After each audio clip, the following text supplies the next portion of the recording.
morning, everybody. How are you? Hope you're having a great morning. I was about to start this react, and Booker hopped up here in my arms like she normally does. It's my baby. She wanted to get her cuddles at the same time I was doing my react, so she hopped up here. So this is what we're doing. Booker. Hi, Booker. Just went outside to see if Blackie was around to give her some food, and she was nowhere in sight. Maybe she caught herself a mouse or something and she's full, or maybe she's napping right now. But after this react, I'll check to see. Oh, hello.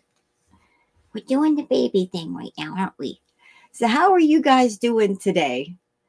I'm having a great morning. As you can see, I'm doing the cat cuddles right now. Get the baby. And we're reacting to Chantal's live stream today that she did last night. So what was going on? Well, Chantal was, she was quite grumpy. Yes, she was. Going off on the different reactors as usual. Some things of note, though. Some things that I've noticed in the live stream that were quite interesting. I went into her live chat and I counted the number of people that were in the live chat. Y'all ready to laugh? Bees are wise as far as VIBs, people with the green names. 16 people.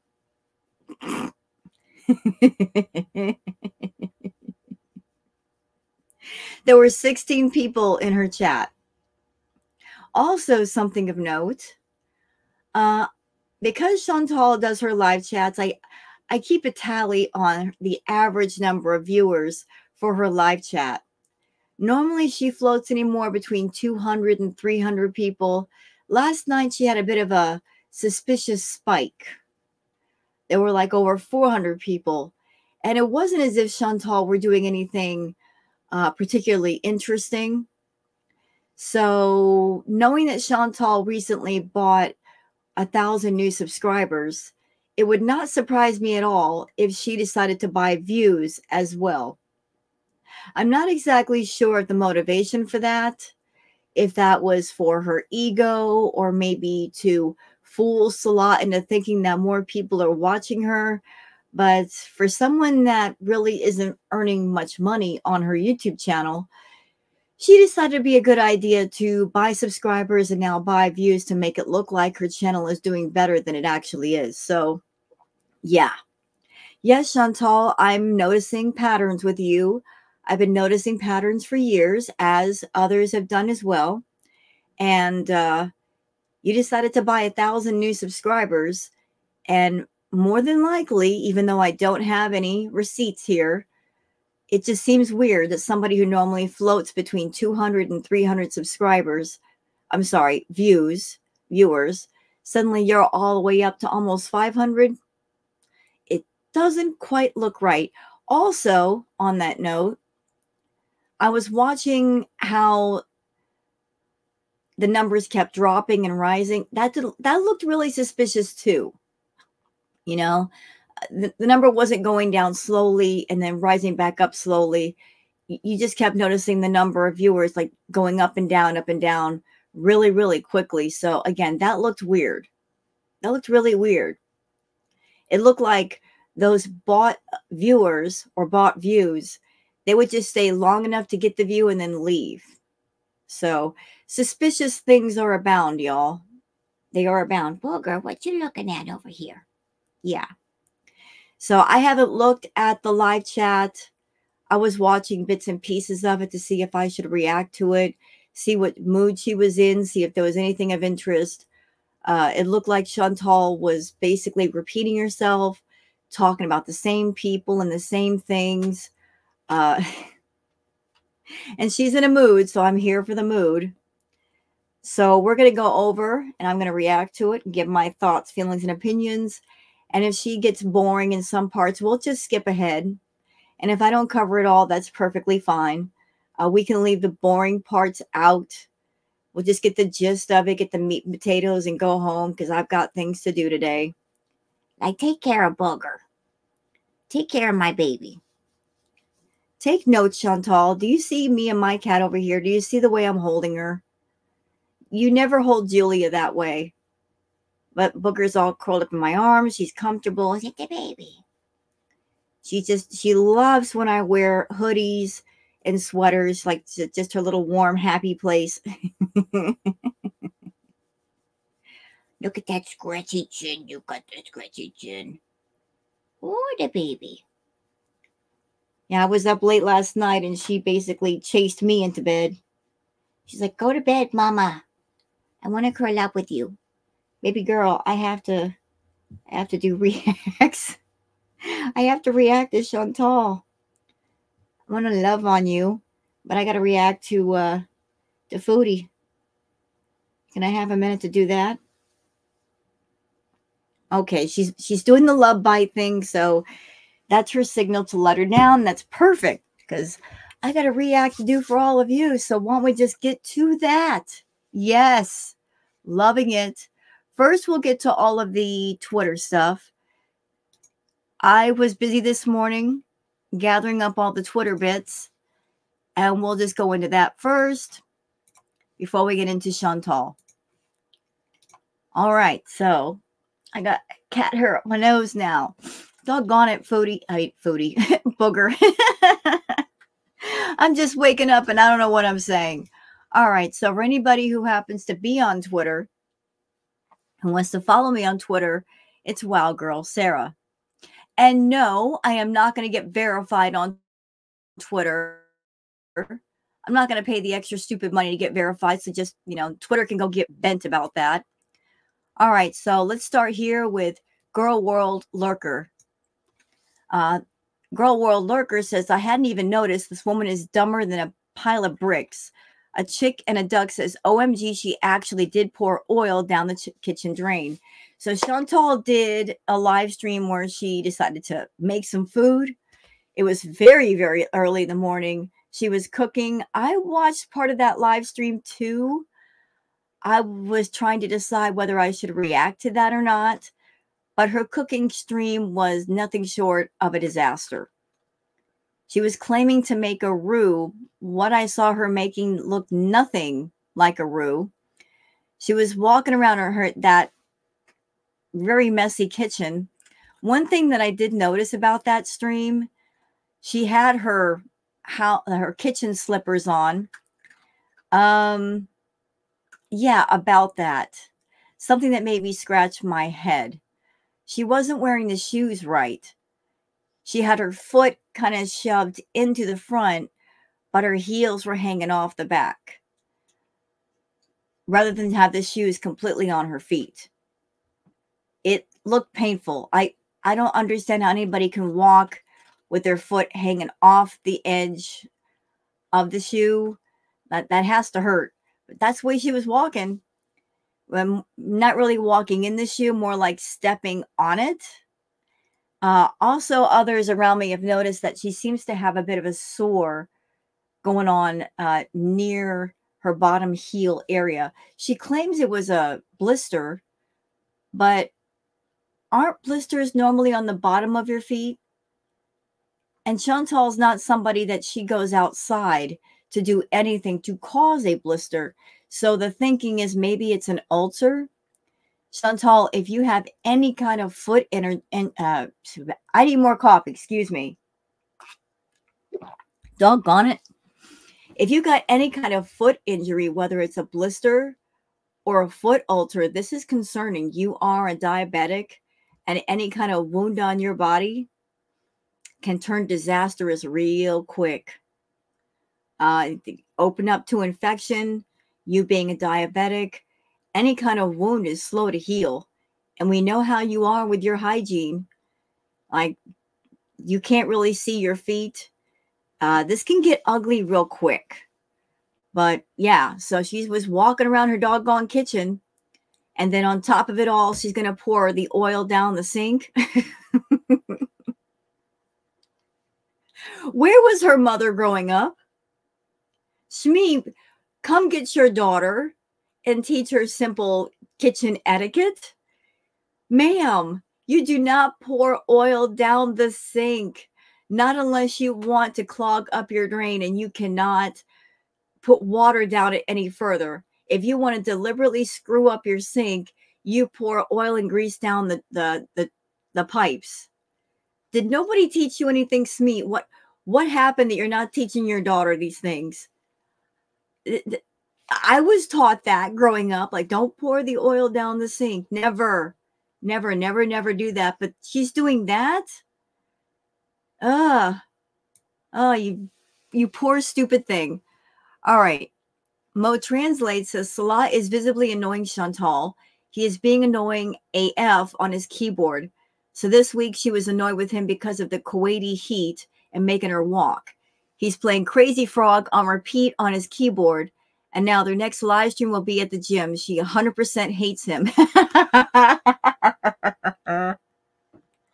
Maybe Salah is trying to annoy her so much that she finally goes home. Or he's just so tired of her. He's tired of her antics. He's sick of her. He's completely over her that he's like, let me just become so annoying that she finally just gives up the ghost and she goes home. Maybe that's the plan for him. He's like, she's so attached to me, I'm going to make her hate me to the point where she no longer has any infatuation and she just leaves me alone to the point where she goes home. Maybe that's it. Maybe that's his plan, to make her go home. She's determined to stay in Kuwait when she doesn't belong there. And he's like, let me just make her freaking hate me. If I make her hate me, maybe she'll get so annoyed she'll actually leave. But let's watch the clip. Frog for today. What do you think? There's too many more. No. Oh, I'm so sorry for that laugh, y'all. I hate his laugh. It's so annoying. I'm so sorry. We're just playing the clip. Let's get beyond the laugh, though. All right, don't use them all in this live stream. Uh-oh, what's this? You know, I would be absolutely embarrassed if I had a full-size keyboard, like a professional type keyboard, and it's been, what, 2 years? And he can only play Happy Birthday and Crazy Frog on that thing. He can't even learn a new song. How long does it take to learn a new song on a keyboard, really? A BBJ? Baklamas. Baklamas? Yeah. What? I'm going to ask a question. Like, before we met Salah, didn't Chantal tell us that he makes his own music? Wasn't he supposed to be some sort of musician and making his own music? What happened? Did he lie to her? Did she lie to us? Probably a little bit of both. But he was supposed to be kind of a music guy, right? So I guess that was a straight up lie because he can't play a doggone thing. This one, Kanun or Kanun. You know what, Salah? At this point, you know what you should do, bro? Take the keyboard and sell it to somebody who will actually use it to make actual decent music for themselves and for other people. Just sell the doggone keyboard. Get what you can out of it. Sell the keyboard to an actual musician because you don't know what you're doing. You really have no idea. You can indeed. And do you know what I love about this? Look, I hate his music. Can we just put that on the table? I hate his music. He can't play worth a doggone. But you know what I love about this? All the way about this? I love the fact that it annoys her. I love the fact that she looks for things to brag about with the men that she's with. And yet, because of the lack of talent, it just looks embarrassing for her. If Salah were a great musician, she would be so much prouder, but she's not. Because he can't play, because all he can play is Happy Birthday and Crazy Frog. It's so embarrassing for her. Like, they get on camera together. He barely plays his keyboard. You got to know she's like cringing in embarrassment on the inside. Look at the look on her face. Look. That's embarrassment. Like, he can't play, but I can't say that he can't play. I love it. I love it all.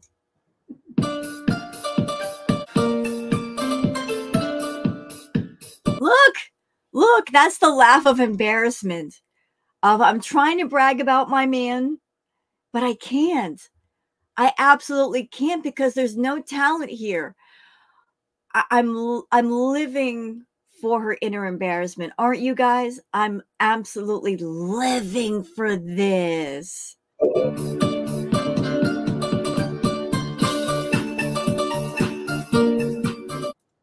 She's trying to cover it up by acting goofy. You know, and that's what something that Chantal does. When she's having an embarrassing moment or people have embarrassed her, what she'll do is she'll try to turn it around like she's in on the joke. Like she's part of the joke. When actually she's the butt of the joke. So she is, look at her face. Look. She's, her face is red. I love all of this. I hate his playing, but I love what it's doing to her. Look.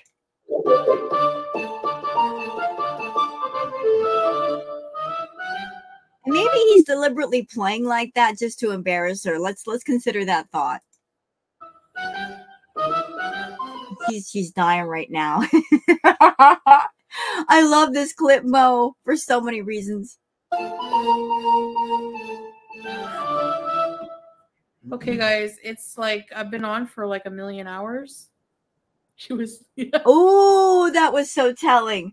Okay, guys, I've been on for 1,000,000 hours. Translation: I am thoroughly embarrassed right now, so I need to go.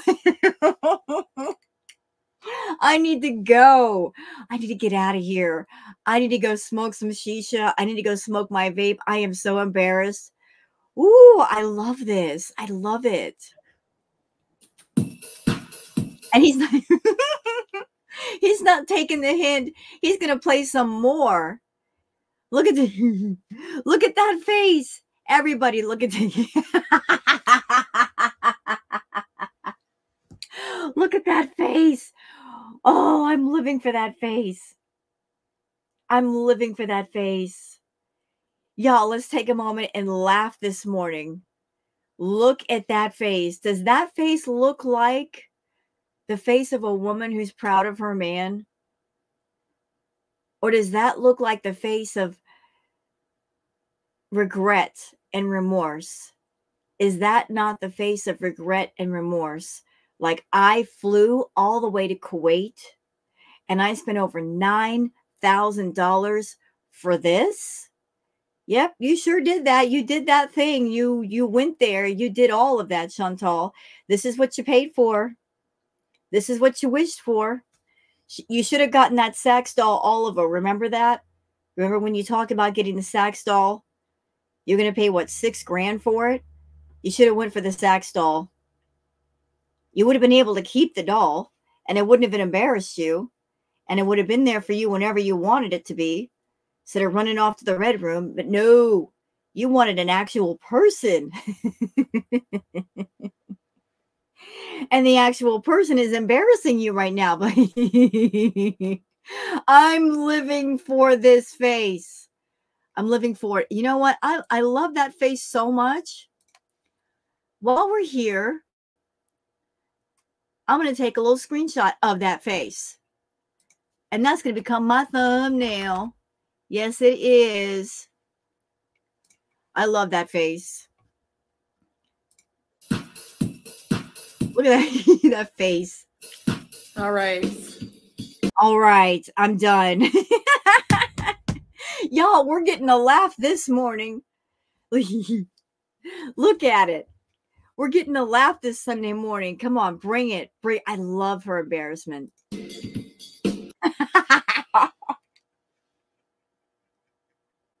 You know, normally I hate when he plays, but this is great. This is so great. This is so wonderful.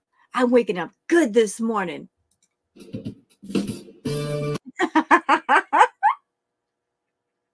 Chantal, I have been in relationships with people that annoyed me. I know that look. I know that look. I know it well. That's the I'm over it face. Is it not? That's the I'm over it.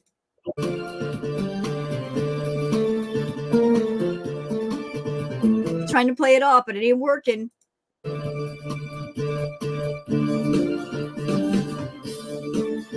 Wanted to go, and he's continuing to play. Thanks for being here. What's that? Hold on a minute. Oh, she's doing that thing that she used to do back at the villa. Anybody that wasn't around at that time, let me explain. So back in the day, the villa days, Chantal wasn't wearing the hijab or the abaya, but she would do this thing where she had like blouses that had like the turtleneck situation or a collar, and she would pull the collar over her chin. So I guess that's what she's doing now. She's trying to do the same thing now. And Like I guess the face filters aren't enough. I guess the hijab and the abaya aren't enough. Like she's like, oh, I don't like the way I look in the camera. I'm going to cover up more of my face. later, next live stream, we're gonna go test out the equipment in the gym.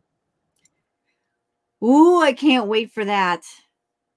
I can't wait for that. That sounds like a bunch of fun.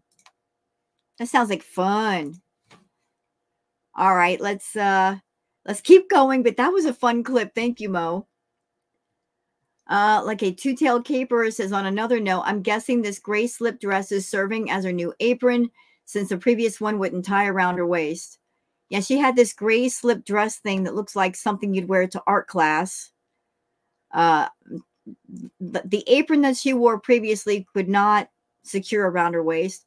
Yeah, okay. I just want to make sure I give proper credit to people. My brain is kind of scattered. I just woke up. So credit to Girl World Lurker for their clip. Credit to Tail Caper. I just blanked and I didn't know if I gave credit to everybody. Just want to make sure that happens. But moving on to Positive Call Mindset Coach. Something to remember. Maturity is when you stop asking people why they don't call or text you anymore. You just notice the change and accept it. No drama, no fights. You just walk away with a smile. True. Stop chasing people. If they're supposed to be in your life, they'll meet you halfway. You don't have to chase them around. So just food for thought. Okay, this is funny from Cats That Heal Your Depression saying, I love animals jealousy. So anybody out there that might think that cats and dogs or animals don't have emotions, I beg to differ. Cats can get jealous. Oh, they're divas when they get jealous. Look at this. So here's this little one holding on to a big floof, and the other floof isn't liking it. Aww. Big Fluffy's like, weren't you holding me too? Cats and dogs can experience jealousy just like people, and they can act out like children. Look, he's a big, thick boy, too. That's funny. All right, Yup says Foodie Beauty says she was sending Scatman to her doctor's appointments because it's allowed. I've literally never heard of sending a proxy to a doctor appointment. Is that really a thing? That doesn't sound right to me. How could you send somebody else to your doctor's appointment? What? That doesn't sound right. We'll get into the live stream and see what's going on here. Two-Tailed Caper says, quote, I'm exactly where I want to be in life. There's a clip here. Let's watch. I have so much to do, and I'm like in my worst health ever. Oh, boy. Are we having a meltdown or is this a fake meltdown? See, the problem with Chantal is you can't tell what's real and what's not real because most of the time it's not real. I don't know if this is a real meltdown. I'll get into the live stream and I'll be able to tell just by the way she's behaving if it's real or not. Ugh. I hate the fact that you're such a liar, Foodie. You know what? There's that old story of the boy who cried wolf. The boy cried wolf many times to get attention. And then after a while, people stopped coming. And then a wolf actually came and then nobody believed it. And you are the female version of that. You're the girl who cried wolf. You're such a liar. You want so much attention that when things are true, we don't believe you. We have nothing to believe in. But please go ahead and tell us more.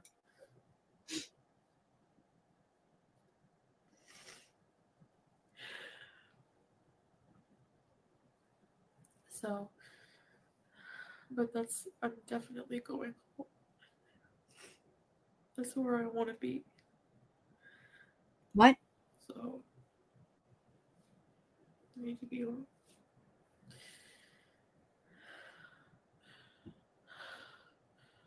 Oh, okay, guys. Love you guys. Thank you. What happened? What live stream is this? Is this the one I'm about to react to? I don't know. We'll figure it out. You know what, Chantal? Whether it's real or fake, that statement you made, I've got so much to do. You're right. There's a lot for you to do. Question is, are you going to do it? Another question, is there ever going to be a moment where you let the feeders get out of your ear and you figure out, you know what, the things they're telling me are not good things? If you've got people in your ear convincing you that the SEAL life is where it's at, that laying in the SEAL position and not taking care of your health and getting bedbound, if you finally figure out that is not the thing to do, you might actually improve a little bit. Look, you're a horrible beach. It doesn't matter if you leave Kuwait or if you go back to Canada, you're still horrible. You're horrible all the way through. But it's up to you to care about your doggone health. Don't expect Girl World to care. Don't expect your beezers to care. At the end of the day and at the start of the day, the thing that matters is you. And the question of, do I care about my health? Do I care about my life or not? Is yours. Because you can make the most difference. You know, like it's your life to govern as you please. But you're right. You got a whole lot to do. Problem is, you're not doing it. That's why you continue to get sick. That's why you continue to gain weight. You know, you're defiant. You don't want to hear from anybody. You just want to continue on the way that you are and put up this false face of, I'm fine. Everything's good. My life is perfect. My life is so much better than all of you. When it's not. You're making stupid choices and bad decisions, and you stand by them. You just don't have it in you to eat the things that you need to eat. And I'm not just talking about healthy food. And yes, you do need to eat that too. Here are some things you need to eat. Your pride. Can we talk about your pride? You need to eat your pride, mama. You need to chew on it and you need to swallow it. It's not going to taste good, but you need to eat your pride.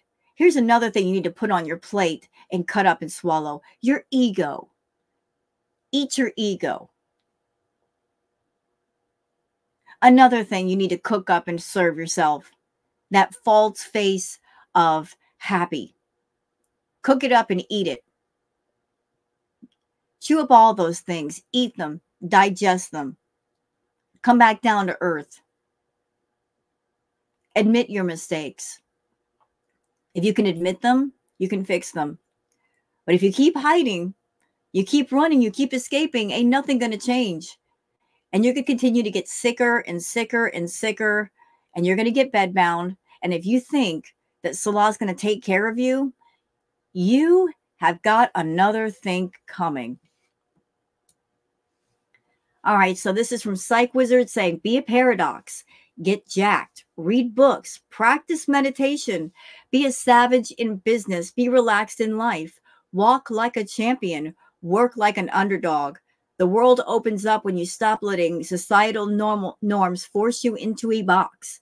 Because just like in Tetris, if you fit in, you disappear. I like that. I like it a lot. Florida Salt and Sass says, back to the mental health excuse. Quote, yes, it's an excuse, end quote.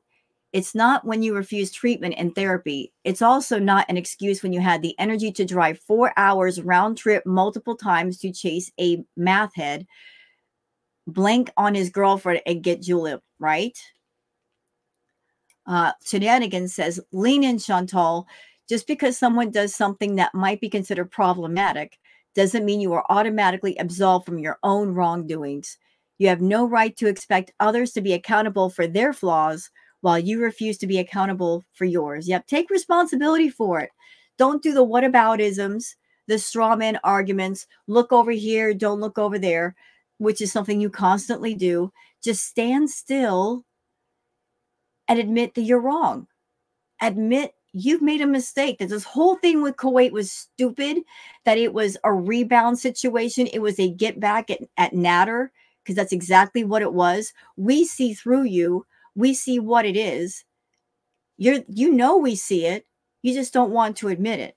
Because if you admit it, then you would have to admit that all this crap was stupid. It was wrong. It was a bad idea. It was a bad arc.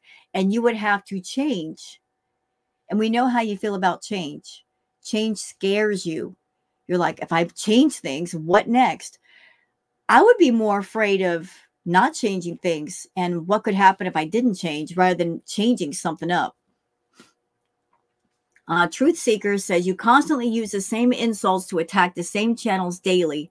Then you say, it couldn't be me, but it is. That's the thing. Imagine. Let's watch. Vile bullying. That's all it is. Riding coattails, exactly myself. You know, the people in her chat, they basically gas her up. They say things and she's like, oh, yeah, I agree with that. I agree with that. I agree with that. And I'm just going to point out this interesting development that I thought was interesting and weird. So Miss Hussey, someone that used to criticize her, someone that still reacts to her, jumped in her chat, is talking to her. And Chantal's okay with Miss Hussey. Chantal, have you forgotten that he used to rail on you? He was critical of you to the point where you took his channel away. Now all of a sudden you're okay with him. The lines are getting kind of blurry, aren't they? And like, she was so mad at Hussey long ago that she took his channel away. Yes, she did. But I guess now they're all right. Okay. But I just thought that was an interesting thing. Let's keep going. I don't have to hide. I'm not ashamed of myself. I don't have to hide. But you do. You do hide, Chantal. You said yourself you wear the abaya and you wear the hijab because you're getting bigger and you don't want people to see how big you're getting. You said so in the video that you did where you were wearing the floral abaya, you know, the one that looks like a tablecloth or a pillowcase, that one.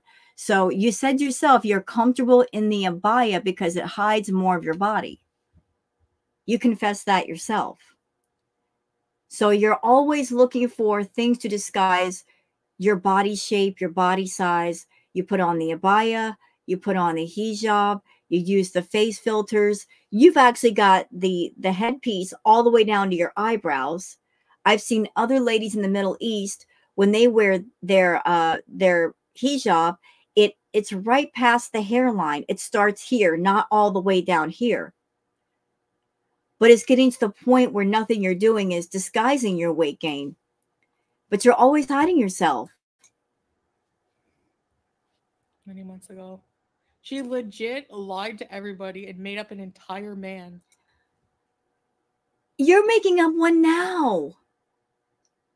You've been lying about one for 2 years, Chantal. You've been playing house with Salah. And not very well.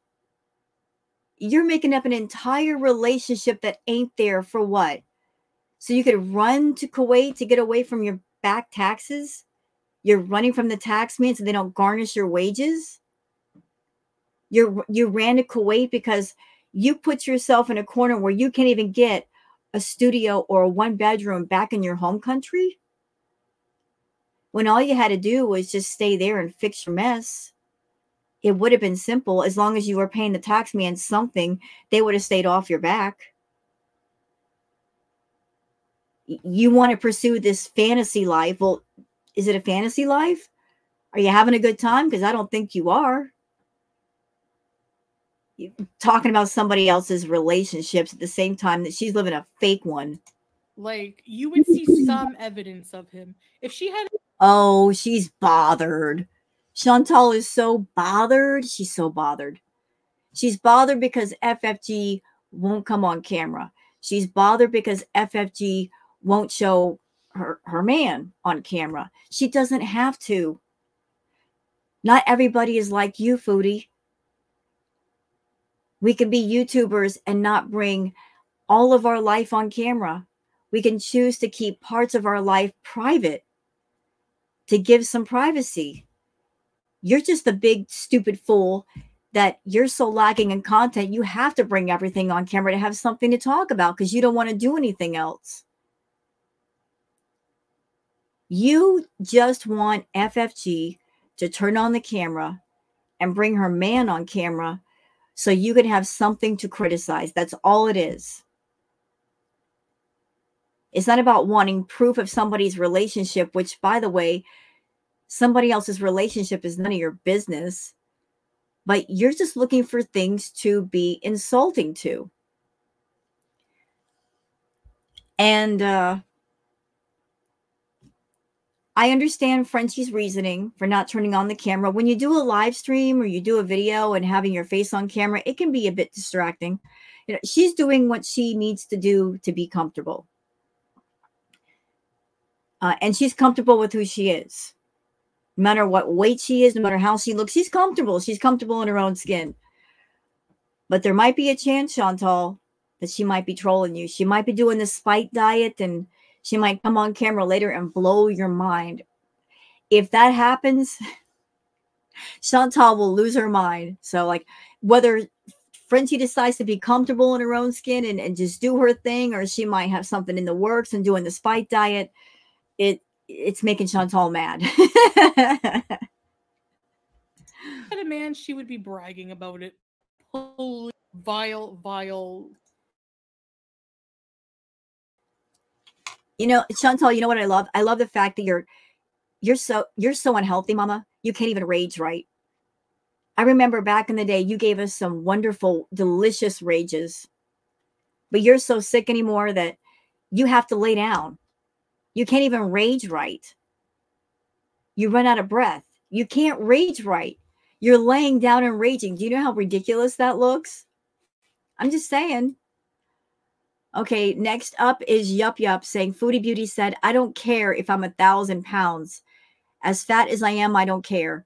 Then kindly take your weight on a live, Foodie. After all, it doesn't matter what the scales read, right? Why hide it? Maybe because you do care? Yeah, why play the game then? Why lie about your weight? Why tell people that you're 330 pounds when you're not?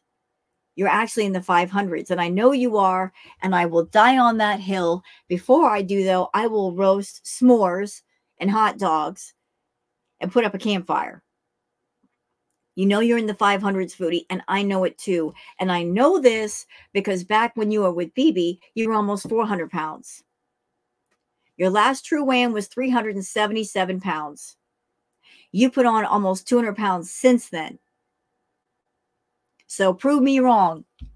Go to a doctor's office. Go on an actual medical scale that you can't mess around with. Have Salah hold the camera to where we know you can't mess around about with things. Get on a scale that could take all of your weight. And if you are 330 pounds, I will apologize. I will. I'll say that I'm wrong, but I know I'm not. If you don't care, then you don't care. And if you don't care, then stop hiding it. All right, so this is going to be a bit of a long post, but this is, y'all lean in. This one is a good one. Okay? This one's a good one. So this is important. Y'all need to listen to this one. Chantal, I know you watch my videos. This is something you need to pay attention to, Mama. This post right here. I read this last night and I'm like, wow. This is going to be a bit of a long one, but worth it. So everybody's wondering what would happen to Chantal if she passed away in Kuwait. What would be the process that she and her family would have to go through if something unfortunate happened to her in Kuwait and she was no longer alive? So this person just jeffed posted this, and this is an informative post, Chantal. This is not insulting.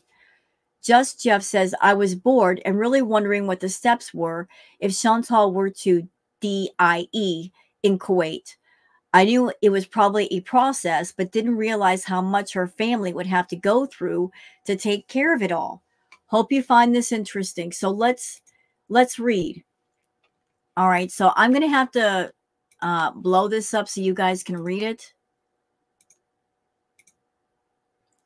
The type is kind of small. All right, so all right, so let's read the checklist together. If you guys can't read it, it's okay. I'll read it for you.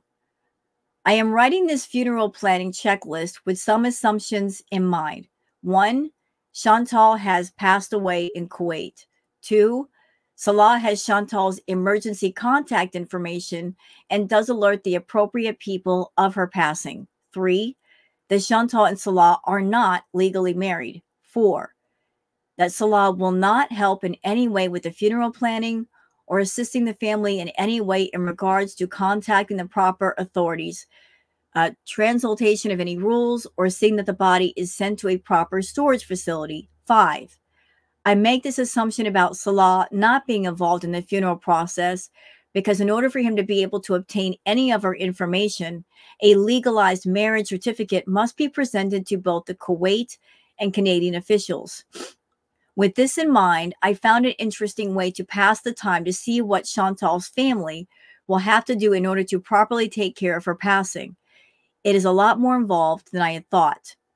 Firstly, as a Canadian citizen who has passed abroad, the Canadian consulate in Kuwait must be notified. They would then have to fax over proof of relation to Chantal, along with any legal documentation such as power of attorney or will, if applicable. The consulate will then tell you which other agencies must be contacted in order to ensure proper transportation of the body. Oh, doggone it. I lost it. Hold on. Transportation of the body back to Canada. You can't just put her in a suitcase and be on your way. Original passport, social insurance card, personal identification card must be mailed to the proper agencies when retrieved.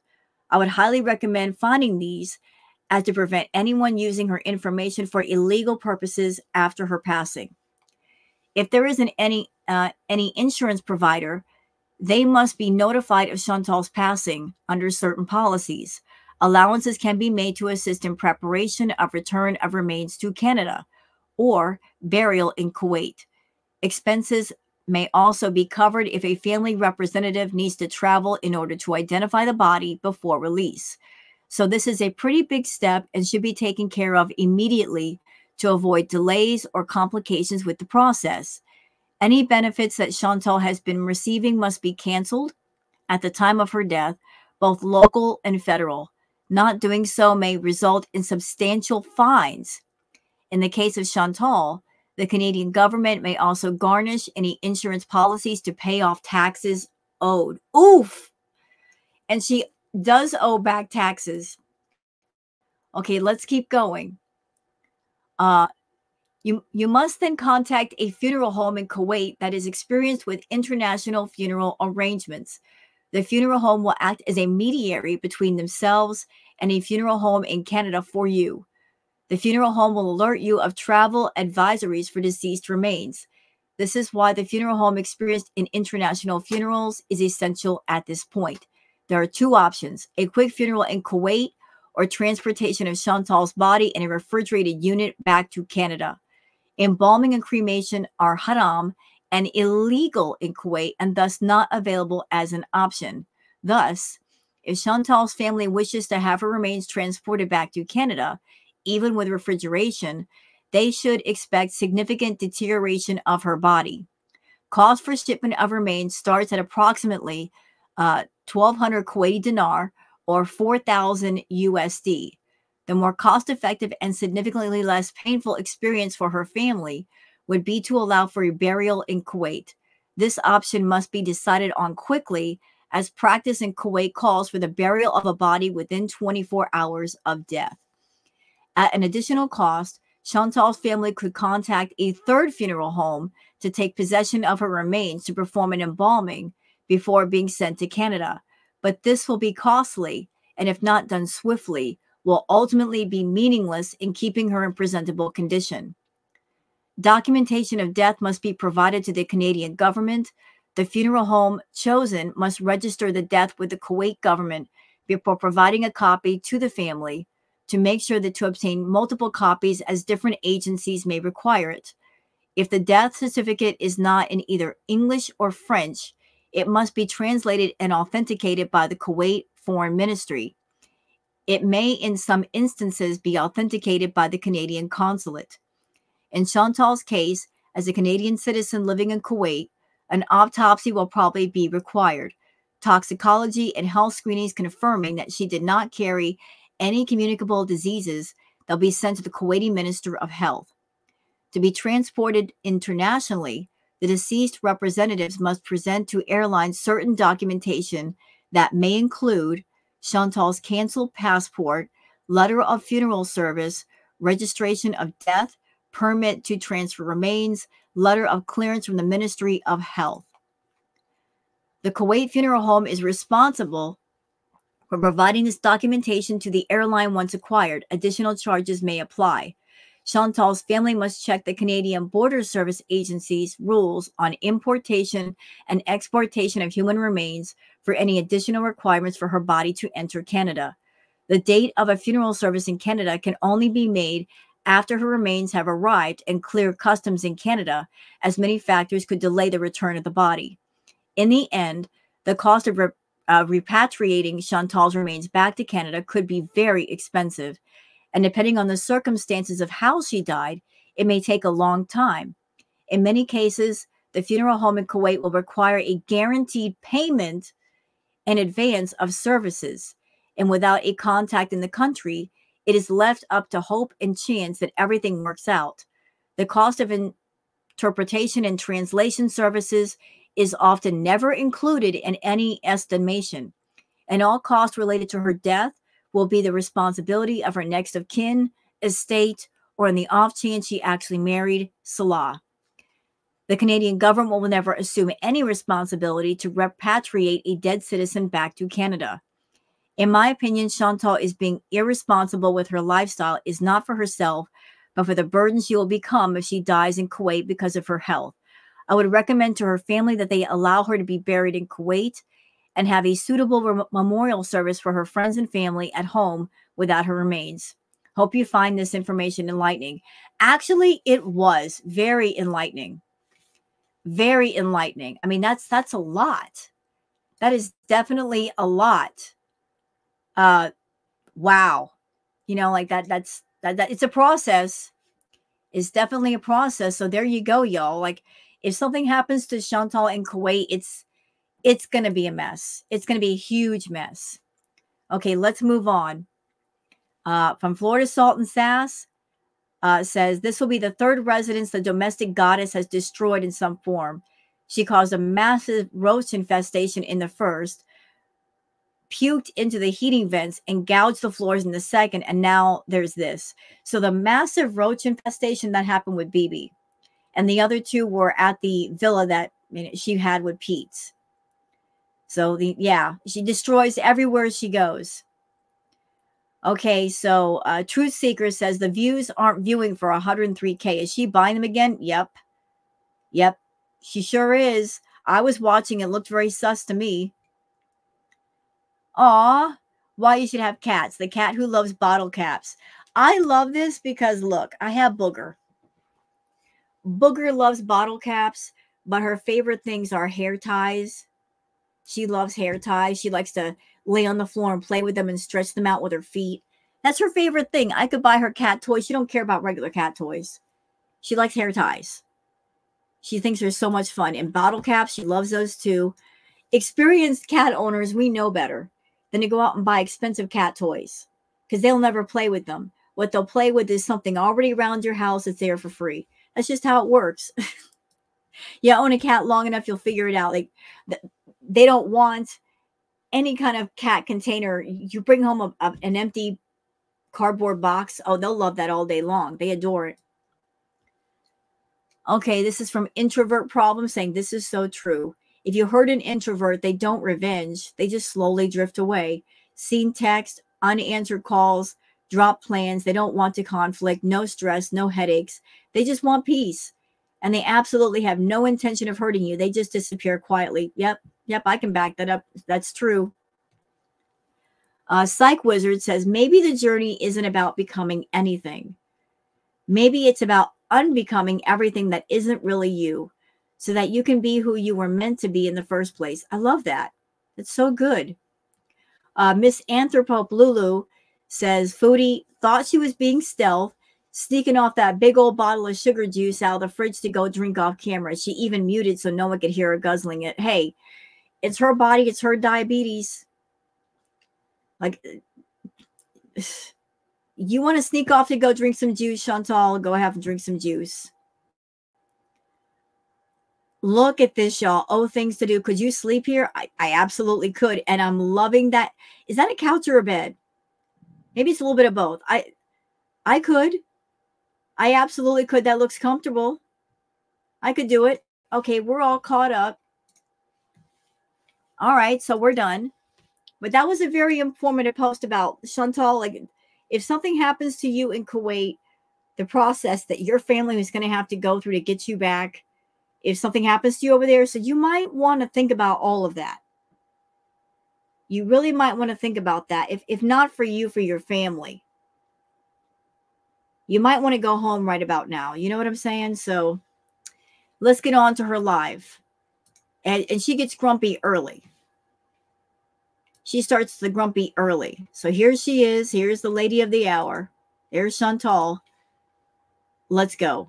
Subscription box.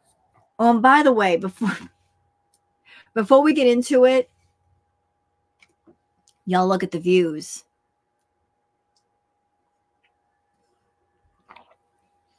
This was posted 12 hours ago. Not even 6,000 views. Wow. Chantal, if that isn't a sign that you need to go home, that people are sick of this whole Kuwait arc, we're bored to tears. If this isn't a sign, I don't know what is. You're fighting it.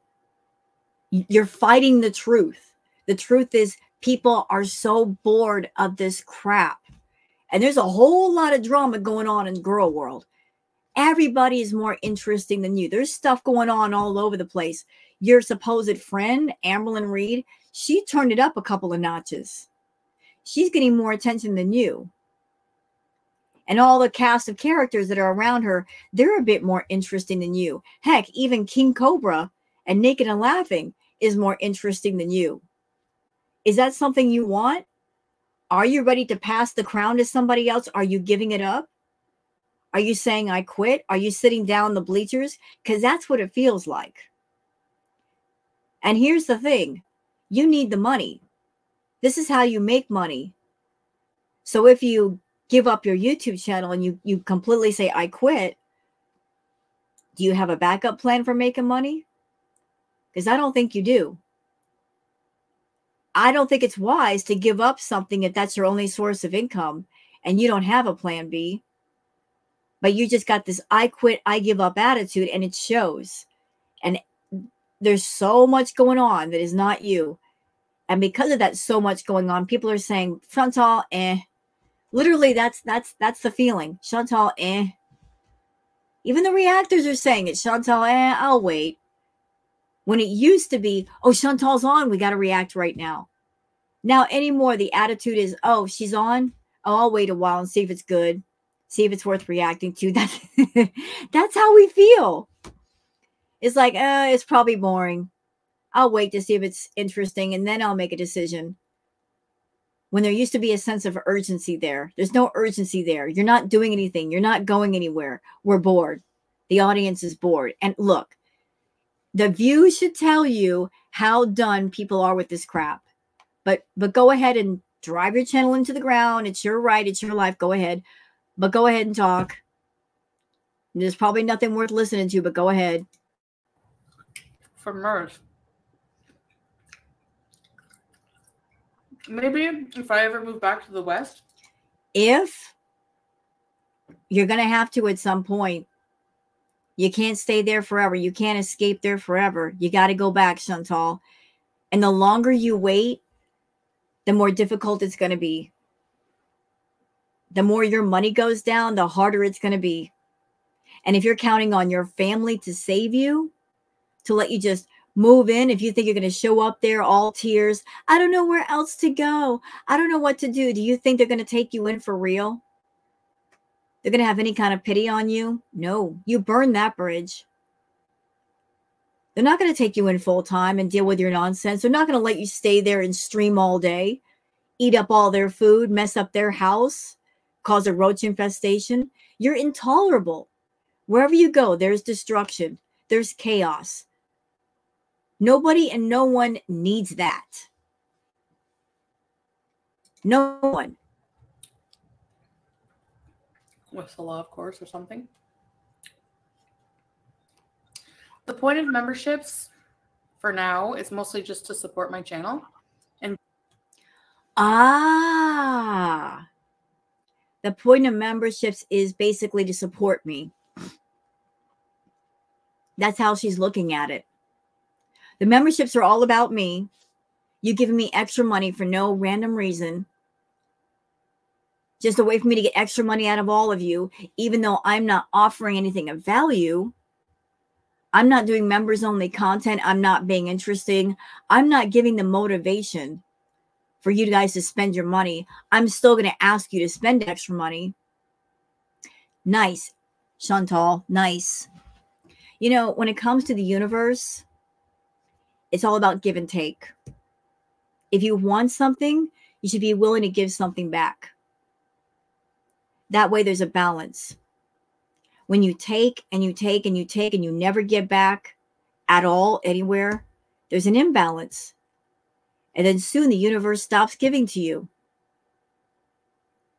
If you had the attitude of, I want you guys to subscribe to me, but I'm going to give this much. I'm going to do members only content. I'm going to work hard to be more interesting. That would be a give and take system, but you've never felt that way. You've never acted that way. It's been all about you. What you can get out of people, trying to find ways to get extra money out of them, coming up with little quick money schemes, coming up with tragedies. Oh, I'm moving back to Canada and I need your money. Or I'm going to travel, so here's the postcard club. Spend $10 a month and not receive a single postcard. It's all about you, isn't it? And I think the universe is getting tired of you taking and not giving back. And that's why you're not getting so much these days. Like your cornucopia of fortune is running dry. There ain't nothing left. You're reaching in the horn. There ain't no coins, girl. Why do you think that is? Because the universe is tired of your selfish little attitude. Be an official Beezer. Having a membership makes you an official Beezer. And what does it mean to be an official Beezer? So you get a different colored name in her chat, but what does that mean? What are the perks? What are the privileges? You come into her chat. What does she do? She doesn't entertain you. She doesn't really make you laugh. She complains about her problems. She whines about her problems. There's no self-improvement here. She's not going to therapy. She's not getting her food problem under control. She just uses her live chat as a live dumping session for the issues that she is not willing to fix. That's what you guys are paying for. You're paying the $5 to basically listen to her crap that never changes. So if that's what you want to do, that's what you want to do. But I just don't see the personal benefit of anybody who's a Beezer. And it's I see benefit completely for her, but nothing for anybody else. a way to showcase, you know, your support for my channel. I would buy. Okay, I'm going to be rude for a second. Beezers. Beezers. You know what you're actually doing with that membership? You know where the money's actually going? And you know I'm going to be right when what I'm going to say next. What you're doing is you are funding an addict. Truly, you know you are. I mean, let's not beat around the bush here. Let's just say things for what they are. She's a food addict. You are giving active funding to a food addict because the money you give her goes for her drug of choice, food. And I know it's different. I know it's hard to imagine that food can be on the same level as, say, an illegal substance, but it is. It absolutely is. Look what it's doing to Chantal's health. Look what it's done to her already. Anything in life can be misused and abused. And when it is misused and abused, when it affects the quality of one's life, their mobility, their breathing, makes them practically housebound and bedbound, it's dangerous, is it not? Food is her rug of choice. And she comes on YouTube. And those of you that are paying your memberships, you are giving funding to an active food addict. You're giving her money for the rug of choice that is destroying her health.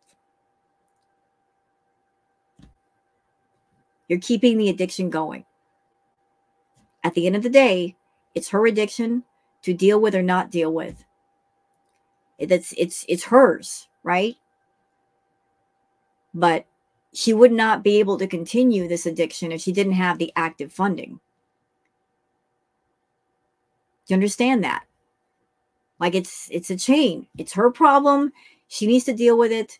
She needs to go to inpatient. She's not. But part of what's keeping it going are those of you that are giving the active funding to the problem and keeping it going. And those of you getting into her doggone chat and you're talking about freaking food. Are you serious? You claim to care about her. You claim to like her. You know she's got a food problem. Yet you're going to come in and talk about the very thing she's addicted to? Really? Knowing she's going to think about it, knowing that she's going to fixate on it, and she's going to have her little food moment on camera or off? I suspect some of you also have food issues. And you found a kindred spirit in Chantal. Maybe some of you in the chat are morbid, and you're disguising your morbidity in liking Chantal. She thinks, oh, you guys love me. No. Maybe you want something medical to happen. Maybe that's the goal for some of you. I'm going to act like I like her. I know she's got a problem with this thing. I'm going to promote her to make it worse. You guys are a twisted bunch over there. Like something's wrong with you. I would never walk up to somebody who's an active addict and talk about the source of their addiction with them and trigger them. Nope. Maybe I'm just a decent person and some of you over there are not. But go ahead, Chantal. A little Chantal plushie.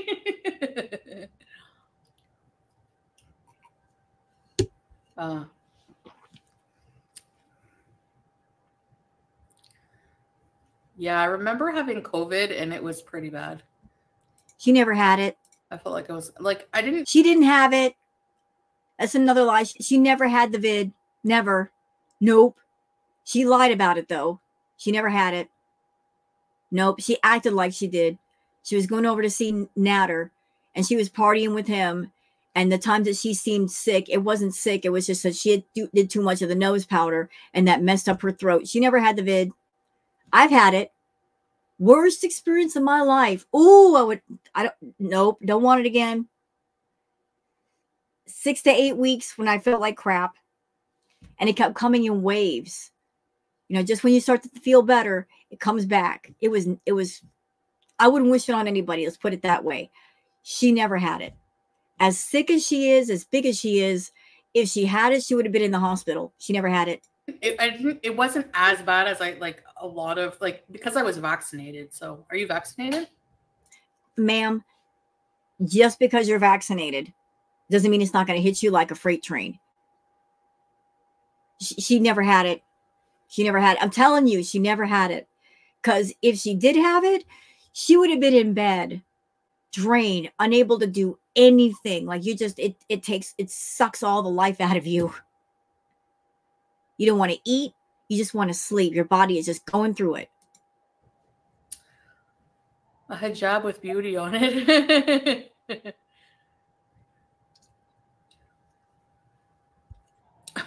That's what I mean. Like I said, I wish I could do something like a subscription box. I can't, but I wish I could. Yes, she could. She could easily do it. She just doesn't want to. Too much work. Plus, it would mean she has to actually buy something or do something. Oh, no. You need to make food brands and sell food snacks. No. But I'm alive. Yes. Alhamdulillah.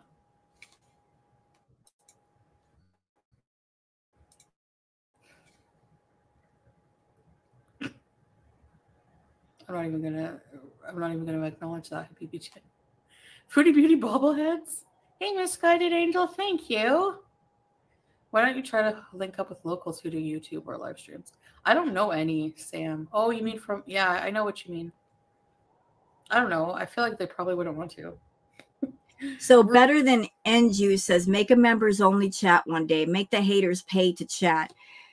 She could.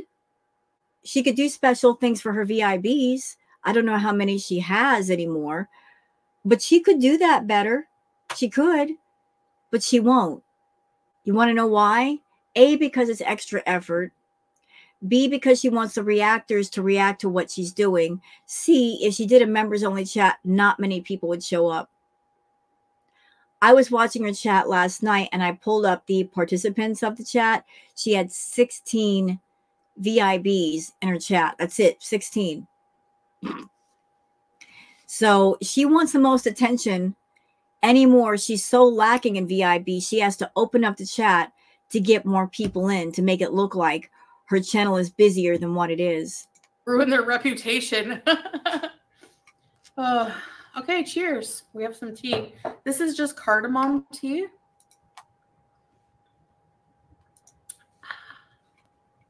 And by the way, y'all, I got a feeling this is going to be kind of a longer one.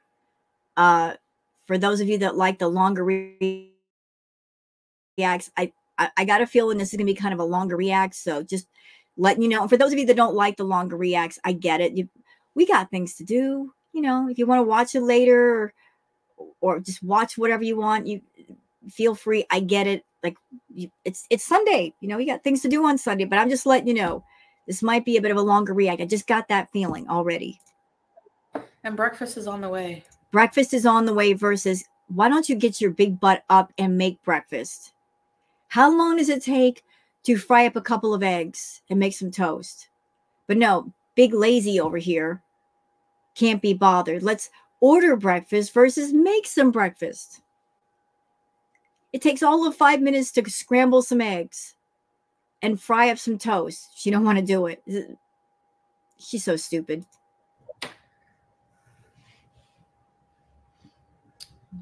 You love the way I drag those losers. Yeah, I let them have it, didn't I? Didn't I? None of this makes sense. I love putting it in.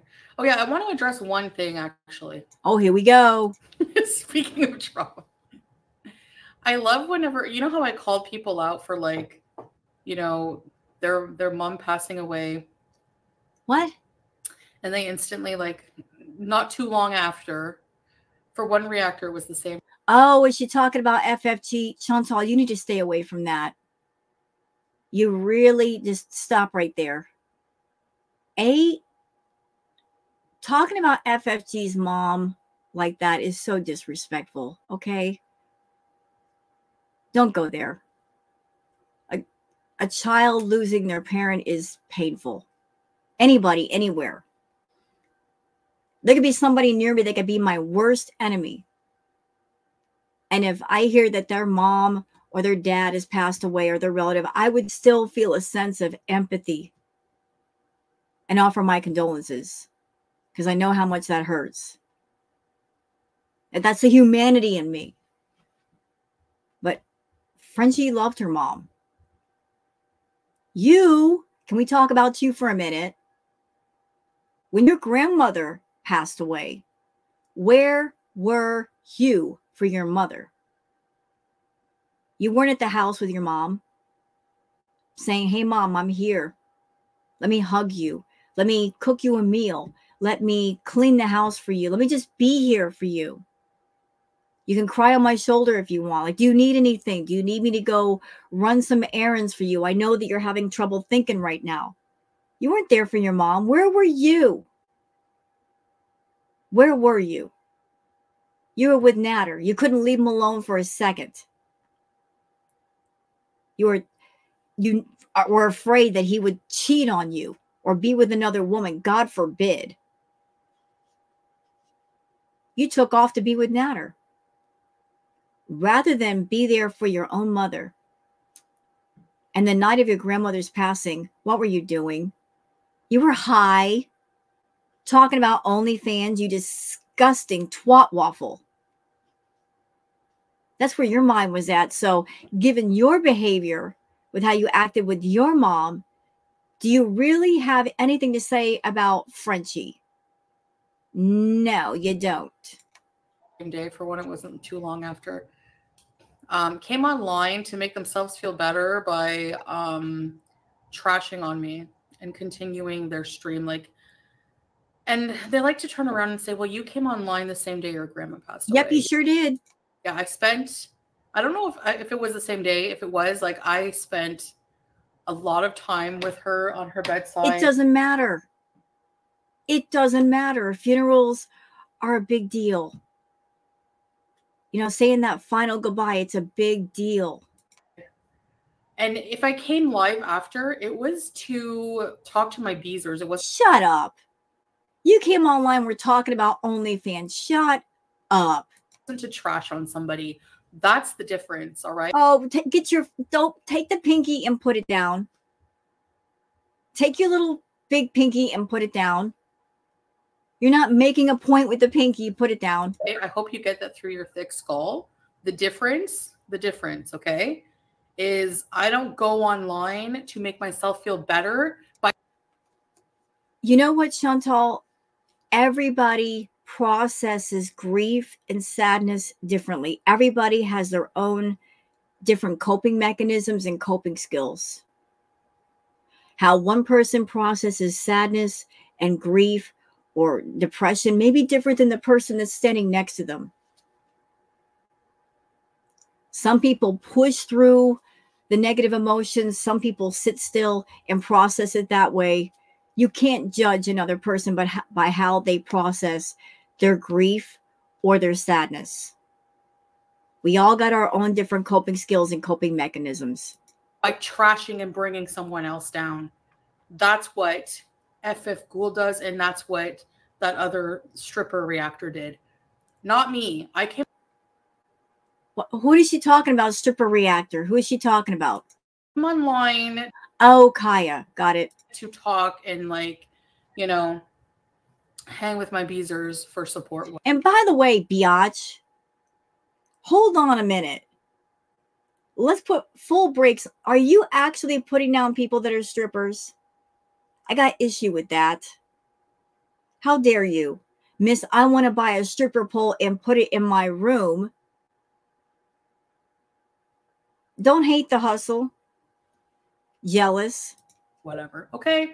So I didn't have to trash on someone to make myself feel better about the fact that a relative just passed away. I did it for support and we just beezed. Okay? Yes. Hello, Missy Man. Exactly. I wasn't on live, No, I don't come on live to get attention and make myself feel better. Yes, you do.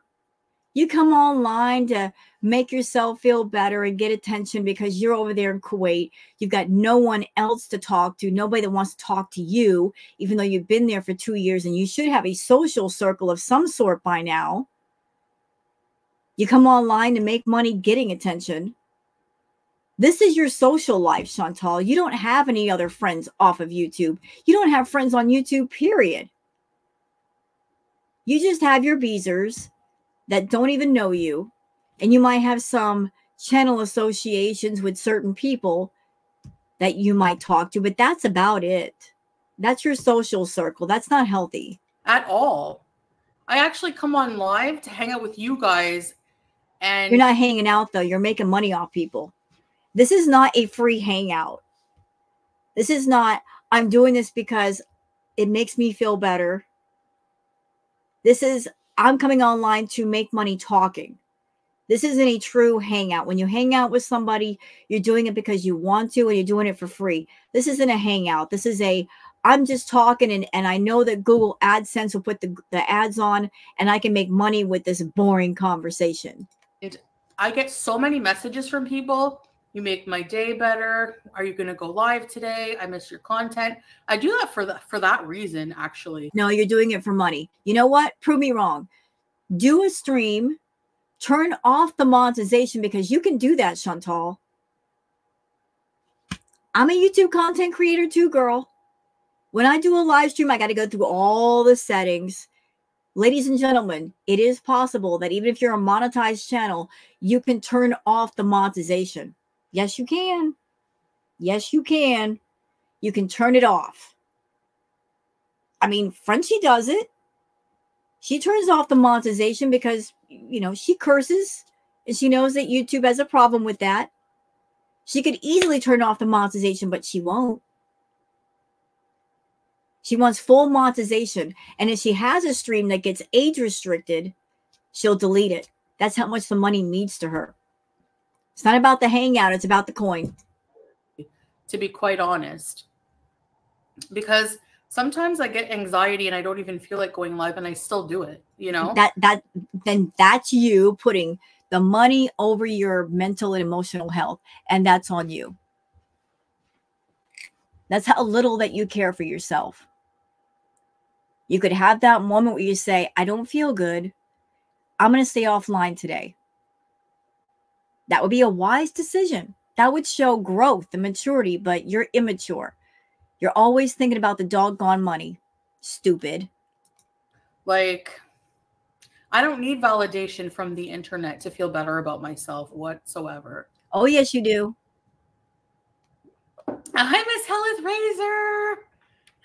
Razor. But everyone grieves differently. Oh, so a form of grieving is bullying someone? No. Yeah, hold on. Thank you. Secret Lurker says, but everyone grieves differently. True. True. Everybody processes their emotions differently. We are all of you watching this react, we all deal with things differently. How we process grief differently. How we handle sadness and depression different.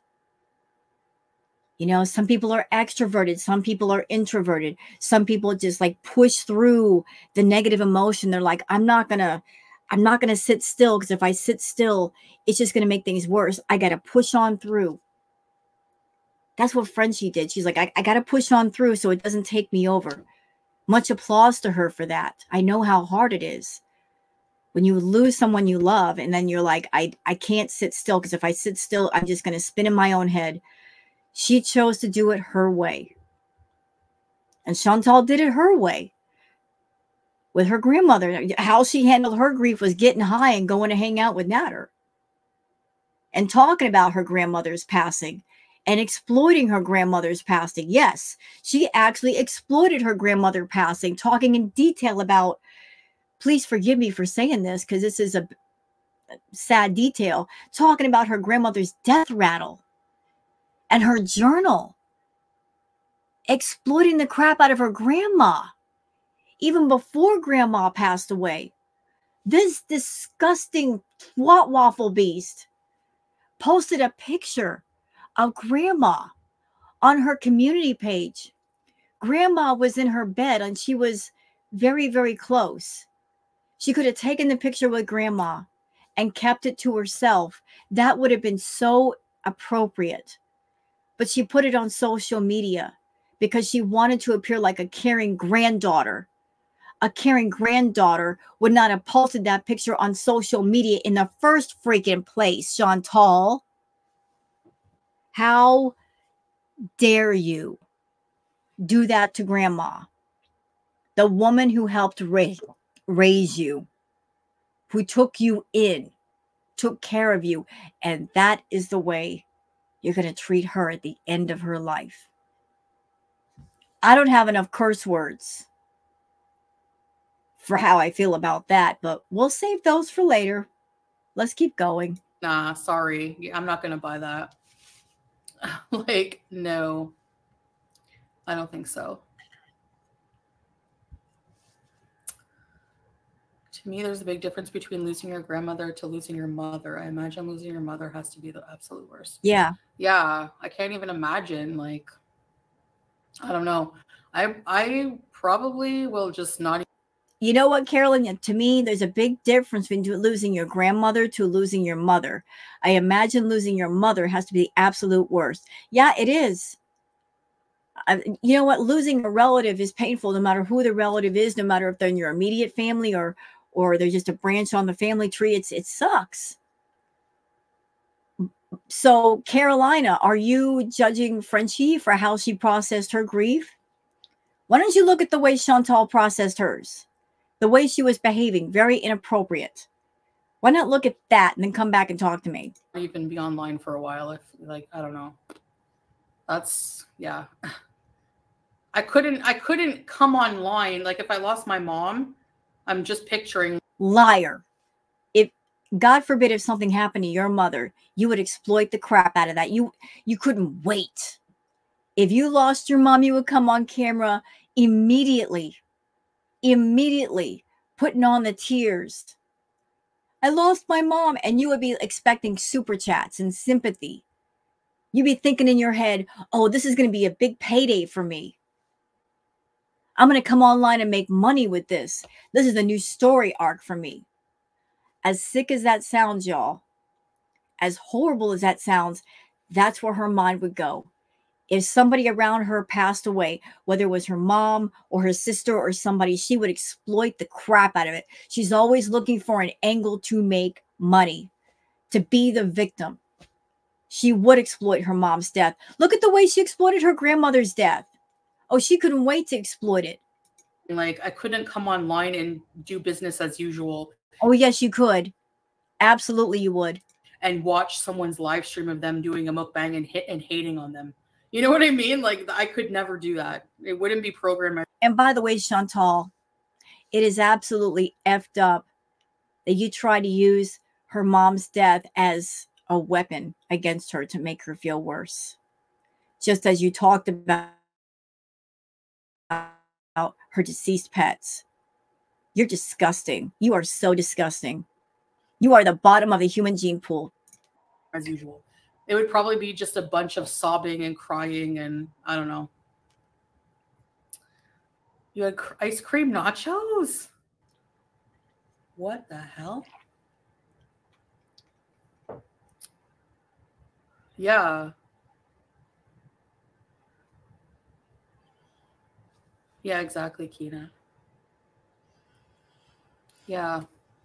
Yeah, Caroline, true.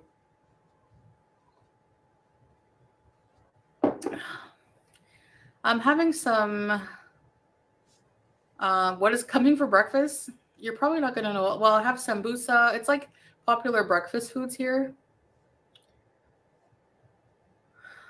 I'm probably going to skip over that part. I don't want to see her eat. Say some people need a distraction. Besides, like, if she's eating, she's not going to be talking much anyway. There's going to be more going into her mouth than coming out. So we can, we can skip over that. I don't care. So your distraction is to hate on someone else? That doesn't make like you're putting your mind somewhere else. Make any sense. I mean, listen, Chantal, you're criticizing somebody else for having their coping mechanism. At the same time, when you were at the villa, you weren't happy with your life. And what did you use for a coping mechanism? You were using food and you were using the edibles. You stayed high all the time. To distract yourself, you were using food and you were using party favors. That was your distraction. So that you wouldn't have to look at your life and deal with it. You were running from life. So someone like yourself, that you've got that history of, I use food as a distraction. I use food as medicine. I use food to get high. And when I was back in Canada, I was smoking the green 24/7. I was hotboxing my own place. I was hotboxing my cats. You ain't got nothing to say to Frenchie. And sorry, Mimi, it doesn't. And it's actual horrid behavior. And I'm sure their parents would be rolling in their grave knowing what they're doing with their time. Like on the day of their passing. Like, I don't know. She wasn't talking about OnlyFans, was she? No, that was you. Bullying somebody. Hello, Anime Sucks. Welcome, welcome. Sorry, but I mean, it's just pathetic in my eyes. I mean, you know what, Salah? That comment from you, I got so much to say. Salah says they are far from having any honor or morals or appreciation for their moms passing away or for anybody else, just for money losers. Oh, let me just talk to you, Salah. I got a question for you. How does your family feel about you and Chantal? How do they feel about her? You want to talk about anybody and their families? What about you and yours? How do they feel and how they felt about your whole situation with Chantal? Are they embarrassed? Do they feel humiliated? Have they disowned you? You want to talk about honoring the family. How much honor are you bringing to your family? Hanging out with her, living off of her. You're a able-bodied man. You can make your own way. You can make your own money. And what did you choose to do? You chose to get involved with all that is Chantal. Living off of her. Living off a food addict. You're so pathetic. You put a food addict to work for you. Just so what? You could run off to the red room? Have some fun with the ladies? So you wouldn't have to work? How much headache has she given you? Not enough, apparently, because you haven't cut it off. But you want to talk about the reactors and their families? Look how pathetic you are. That you're willing to hook up with all of her mess. And you're basically putting a food addict to work. You're living off of an addict. How pathetic. Living off of an active addict. Just so you can go get your pee-pee wet in the red room. Don't talk to me. Don't talk to me when you're a leech. Looking to hook on to somebody. Suck off of their life. Shut up. the reactors. Yeah, they skipped over all my parts. Yeah, of pointing out their imperfections. Of course they do. They're far from having any honor or morals or appreciation for their moms passing away for anybody else, just for money losers. Yeah, exactly.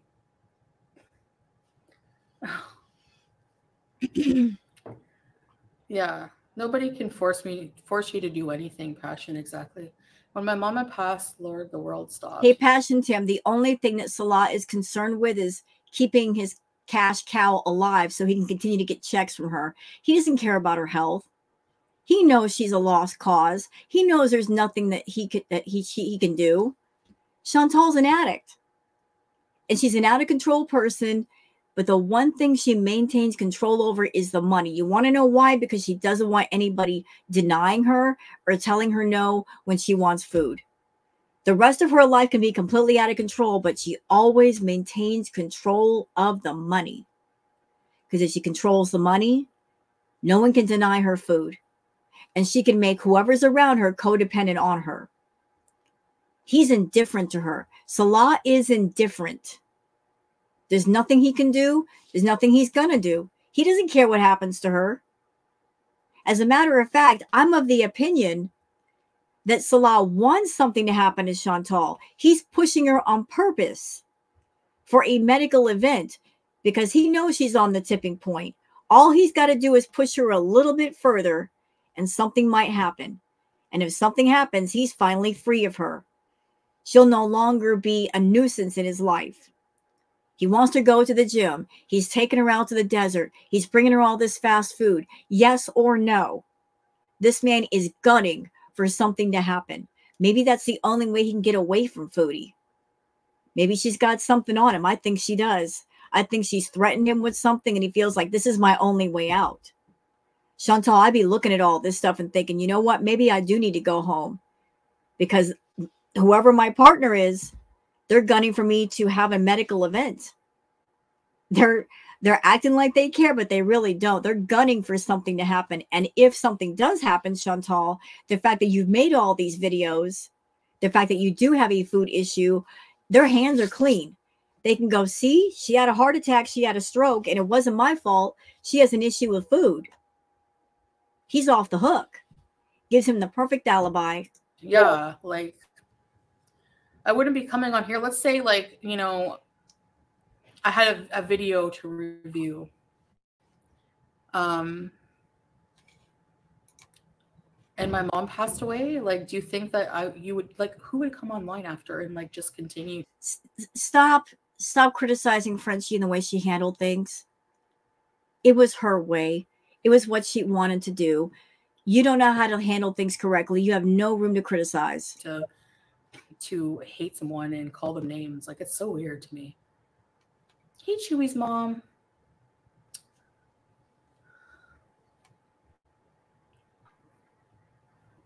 No. You need to chill, Mimi, because the whole difference is the reason for coming online. Coming online after your mother passes away to shut up. Bully somebody. I just wanted to say that. I just want to tell her to shut up. Sorry. Let's go. Like, how do you do that? And not even shedding a tear, just bullying. You know what? You know, if you're a content creator and you've got things going on in the background, hurtful things, stressful things, you tend to keep them to yourself. You might share a little bit of with your audience, especially if you turn your camera on, because people in your live chat, they can see on your face when something is wrong. You know, the camera doesn't hide anything. So you keep things to yourself. You have a private life. Sometimes there's heavy criticism for getting too emotional. You know, people might yell and scream in the audience, trauma dumping, if you share too much or if you're too emotional about it. And besides that, if you are someone you're doing a live chat, the whole idea is to provide an environment that people can enjoy. And if there's too much sadness, if there's too much grief, if there's too much negative emotion, it adds a very heavy air to it all. So if you want to come online and be around people and talk to people, if there's something going on in the background with you, you don't necessarily have to share. You might share a little bit so people know, hey, that's the energy is off and this is why. But if you're feeling really negative, but you still want to come online anyway, like you'll do your best to hide it for the sake of your audience, because you know they're coming to talk to you, they're coming to hang out with each other, and too much negativity will bring the whole chat down and make it feel weird. So Frenchie chose to do things the way that she did, not just for her sake, for the sake of people in her chat. They just want to come in there and connect with her. And so she did things her way. And for someone who just lost their mother, full respect for the fact that she kept her composure and she kept it together, because that has to be hard. It shows inner strength to hold it together when you're going through it on the inside. Like, she did it her way. She did it the way she wanted to. Nothing wrong with that. Being nasty and admitting that, being like, I need to hate on Foodie Beauty to feel better. Like, they admitted that out their mouth. That is pathetic. Like, I don't even know, like, it's inhumane. Like, versus coming online for support from people who love you and, like, not hating on someone back, just trying to get, like, you know what I mean? Like, maybe the things she was feeling, I'm not trying to dissect Frenchie. Like, she's a strong woman. You know, she can do as she pleases.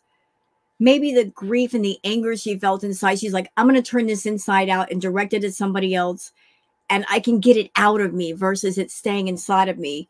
and it just causes problems. So I get it. I get that way of thinking. If that was what was happening, I understand.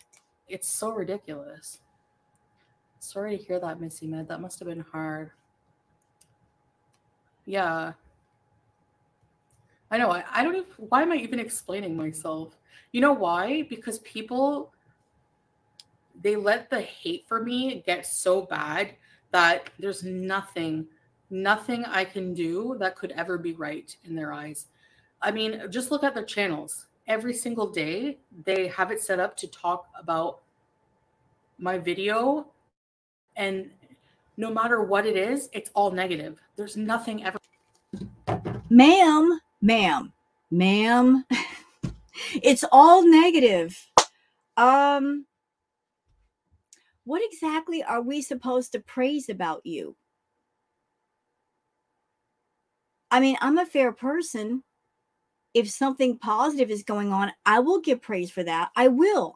I swear. But what about you is praiseworthy? Please explain to me. If you watched your own content, what could you praise if you were somewhat normal? You get on camera, you spread medical misinformation with diabetes, you put off this air that if you're a diabetic, you can eat whatever you want and you're not gaining weight and you're not driving up your blood sugar, which is nonsense. What do you do that is worthy of praise? If you did something worthy of praise, I would praise you, Chantal. If you got on camera and you honestly showed a loss of weight, or if you cared about your health, or if you went to inpatient, or if you went to therapy, and you were being honest about it, and there was proof that you were doing those things, I would say, good job, Chantal. Good job. I don't like you, but still, that's good job. I would do that. I'm not an unfair person, but you do nothing worthy of praise. And unlike the Beezers, the reactors, we're not going to co-sign on your BS, okay? We're not going to praise you and pat you on the back or the butt for the things that you do wrong, because you're doing all kinds of wrong. So it's not about hate. It's about we are going to point out the things that are wrong here. That's all it is. You want praise from us, you're going to have to earn it. You could earn it, but until you start earning it, you're not going to get it. For positive. And life is not realistically like that. Like, I'm sorry, but there's no... Like, I am not going to praise you when you sit down and eat 3,000, 4,000 calories in a meal. I'm not going to praise that. And I'm not going to give you eating all those said calories. You're complaining about your medication and how much medication you're taking and your blood sugar. I don't want to hear it. I don't want to hear it at all. Person on earth who's always negative. It's just not. So to twist things into no, it's not twisting. It's just, it is what it is. What you like to do with your time, you know, it's just, yeah. It's just really weird. Like, you know what, Chantal, you are so jealous of French Fry Girl. You're jealous of everybody, but you're really jealous of her. You're so jealous of Frenchie that you can't even see straight. You can't even breathe without that jealousy coming out through your breath. You're jealous of Frenchie. You're jealous of the fact that even though subscriber-wise her channel is not 100K, she's doing 100 times better than you. She's able to go out and do what she wants to do. Take a drive when she wants to take a drive. Smoke what she wants to smoke. Making more money than you. Everything about her life you wish you had. You are the jealous one here. I'm sure that just thinking about Frenchie and what she can do and the freedoms that she has makes you seethe inside. And the fact that Frenchie is being smart with her money, she's not being stupid. You were stupid with your money. You're the one who is making that $20,000, $30,000 a month and spending it on party favors and food, and you ain't got nothing to show for. And she's over there about ready to buy a house. You're not just jealous of her channel. You're not just jealous of her subscribers, of the super chats. You're jealous of her common sense and the intelligence that she's doing what she needs to do to be smart with the money that she's receiving. You hate that. You hate it because you know you're dumb. Like you were given a cup of plenty and you wasted it. Wasted it. You're so mad about it. You counted on the YouTube train running for you and being profitable for you, and it's not anymore. And you're mad that you didn't have the forethought to prepare. That's your fault. I don't know. We come here to bees. We come here to have fun. You know what I mean? Sometimes I let people have it, but you know what I'm talking about, Mimi. Like, so why, like, people need a distraction, but that's not it. That's not it. I'm sorry. Yeah, true. Hi, Tanji. Yeah, exactly, Nyako. There's no point in explaining yourself to people who just, yeah. So I hope I can be the YouTube owner for one day only. Just clean up the insects, cockroaches. Hi, Teardrop. Hello. What's up? What's up? Good evening. Good morning.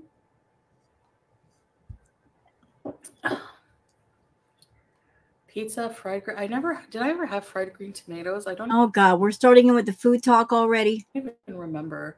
I don't think so. I don't think so.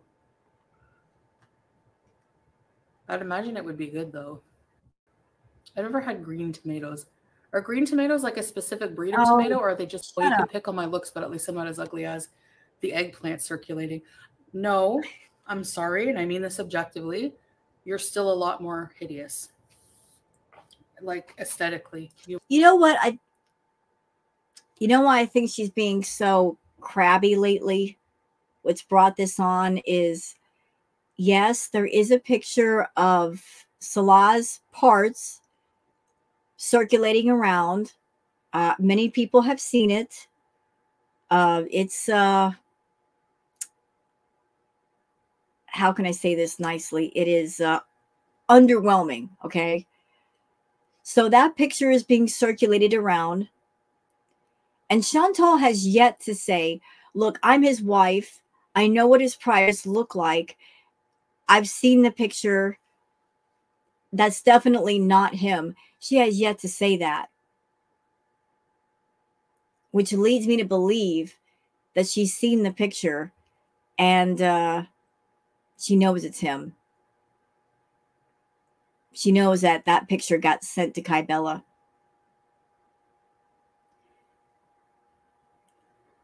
And she has said herself in the past, way before Salah, that she's a lady of a bigger size. In order to be successful at intimacy, someone has to be of a bigger size. So it's, you know, what to take away from that is there is no intimacy with her and Salah. Can't be. Physically impossible. So the conclusion is she flew all the way to Kuwait and dealt with all of this for 2 years, and she's not even been able to be intimate with him. So on top of this fake marriage that makes no sense, she's not getting any. And everybody knows it now. And she's trying to take the attention away from that. 2 years, Chantal, that you spent in Kuwait, and you are frustrated, girl. You're frustrated. You've been frustrated. That's been the entire problem. Frustrated. You are.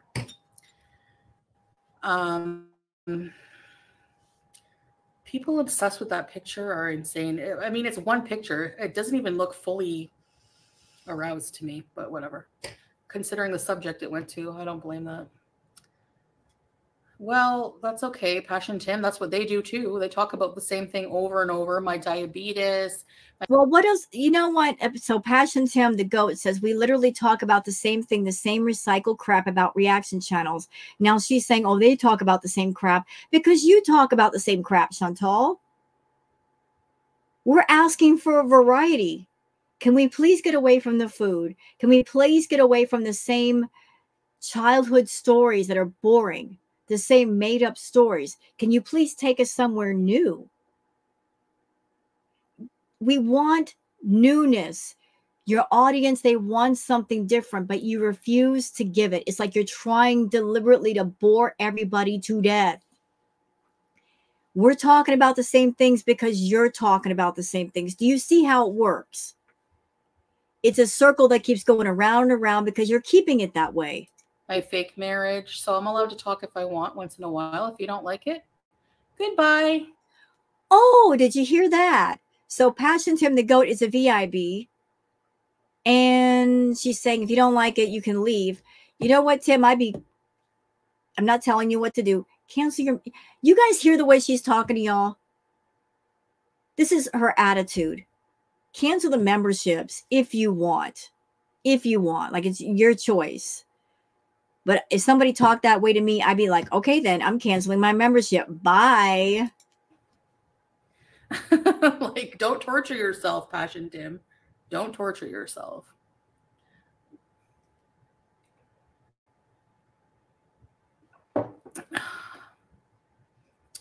My channel, my life. I can talk what I want about. Your channel, your lack of life, you mean? What I want. Rhonda, hello. It's nice to see you too. I haven't seen you in a while. My lips feel dry. So breakfast is taking forever. Oh my God, I ordered breakfast versus making it. Why are they taking so long? Should have went in the kitchen and made a couple of eggs and some toast.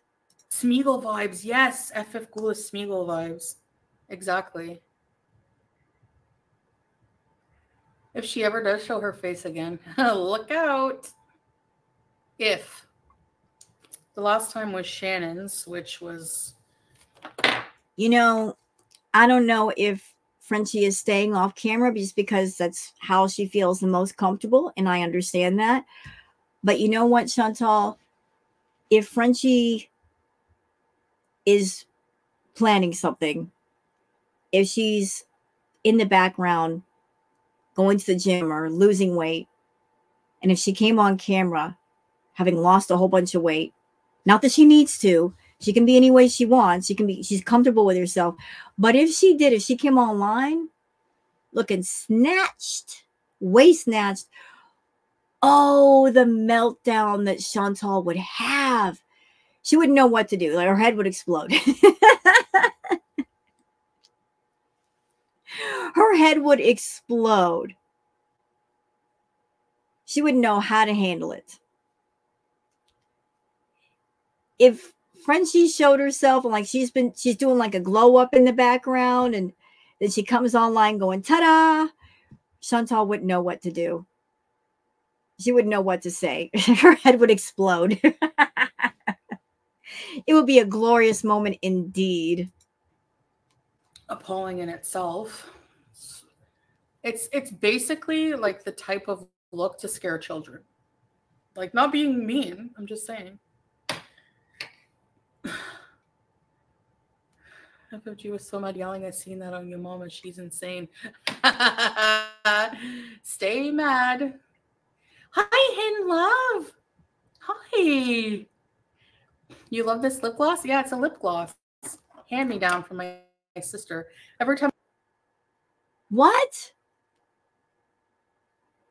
Did y'all catch that? She said a hand me down from my sister. Excuse me? So lip gloss is a hand me down? Ew. Every time I go home, I smooch, I mooch, I smooch. Oh my God. Ooh. Y'all caught that, right? So that's her sister's lip gloss, and she just kind of palmed it. Took it from her sister. Like, Chantal, You're taking other people's lip gloss?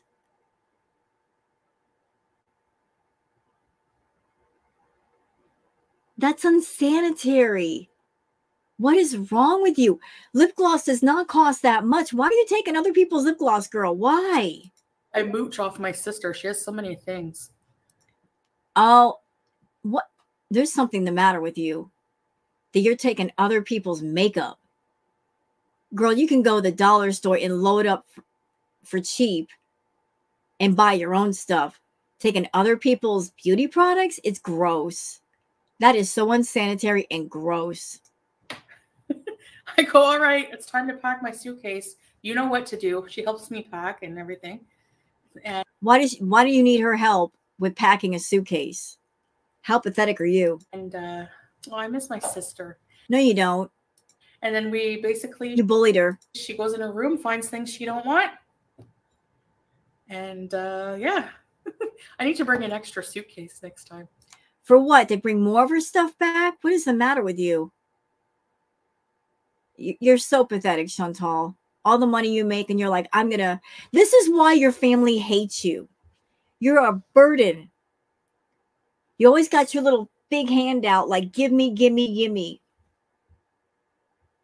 Always mooching off your family. No wonder they can't stand you. So she gives me a lot of things she doesn't want or anything like that. So she's more with it. You know, she knows more, like she has more things. No, she's just better with her money than you are with yours. How embarrassing for your family. My sister is 27. How sad is that? So little sister is 27. She's 40. And here's this 40-year-old, the older sister, getting free stuff from the younger sister because she's with it. No, she's just more responsible. You should have your act together because you're the older sister. And you're over there so broke and so pathetic that you're taking your sister's stuff. Wow. I can't believe that. She's still just a child to me. Like she's my younger sister. It seems like she's more of an adult than you are. If you're taking her stuff. You know? No, she's not 27. We're 11 years apart. No, she can't be 29. I'm going to cry. You know, she's jealous of that. She's jealous of the fact that her sister has her act together and she's younger. And here she is, the older sister, and her life is completely chaotic. I'm 40. She's 29? Yep. I think she just turned 29. Thanks, BBJ. She's younger, my sister. You could be my sister, Lorena. 29. Really, Passion Tim. And Lorena, wow. And you didn't wish her a happy birthday? Why would you assume that? Of course I did. No, she didn't.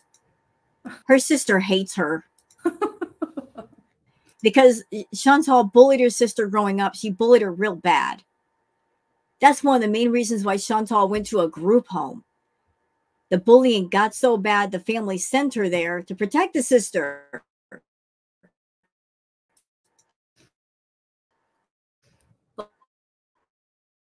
Like, I talk to my family every day. No, you don't. Almost. They don't want to hear from you. I will. True.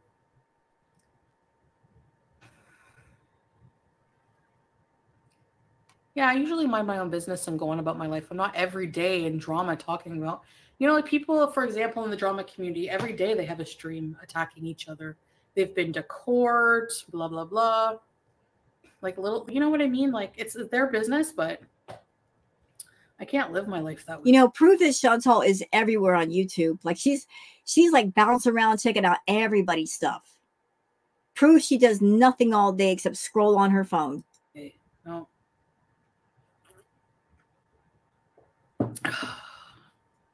Superior music taste. I agree. She goes to the gym. Yeah. But she's not competing or anything like that. Still have spoken to them, yeah. We ordered some Mesheltet Fatire Sambusa. Food talk. Moving on. The exercise room and try the equipment, but it's Oh God. So is that what they're gonna do? They're gonna go down to the exercise room. Didn't they try that before? I wouldn't recommend that, Chantal. If you're gonna exercise, I would recommend you getting a treadmill for the apartment, something that could take all of your weight. Because if I remember correctly, when you went down to the exercise room and you got on the elliptical, you almost broke it. If you did break it, or you almost broke it, because it's not meant for your weight. Don't be a jerk and get on equipment and break it so other people can't use it. You're over 500 pounds. Look for equipment that can take over 500 pounds. It's not going to work out. Took a ride with me. Oh my gosh, teardrop. I'm going to check the Instagram for sure. Yes. I have to see that. Oh, I hear Blackie outside, so I'm going to go stop for a minute and give her some food. Y'all give me just a second. I'll be right back. Okay, so I just had to stop and give Blackie her brunch because she was missing earlier. That was okay because that's great timing, Blackie. I had to refill my coffee anyway, so let's keep going, y'all. And like I said, I got a feeling it's going to be a longer react. Some of you really like the longer reacts. I'm here for the snark. I'm here for Chantal getting crabby, so let's keep going. That's so cute, teardrop. Oh my gosh. Did he like it? Hey, Jerry. Trulicity is a don't go far from the. Really? I hope they don't put me on that then. I don't know what they're gonna put me on instead. I just can't. Anime sucks. Oh, Anime sucks is still here. Hi, Snow. Wait, so your husband can go to the doctor for you? Yeah. No.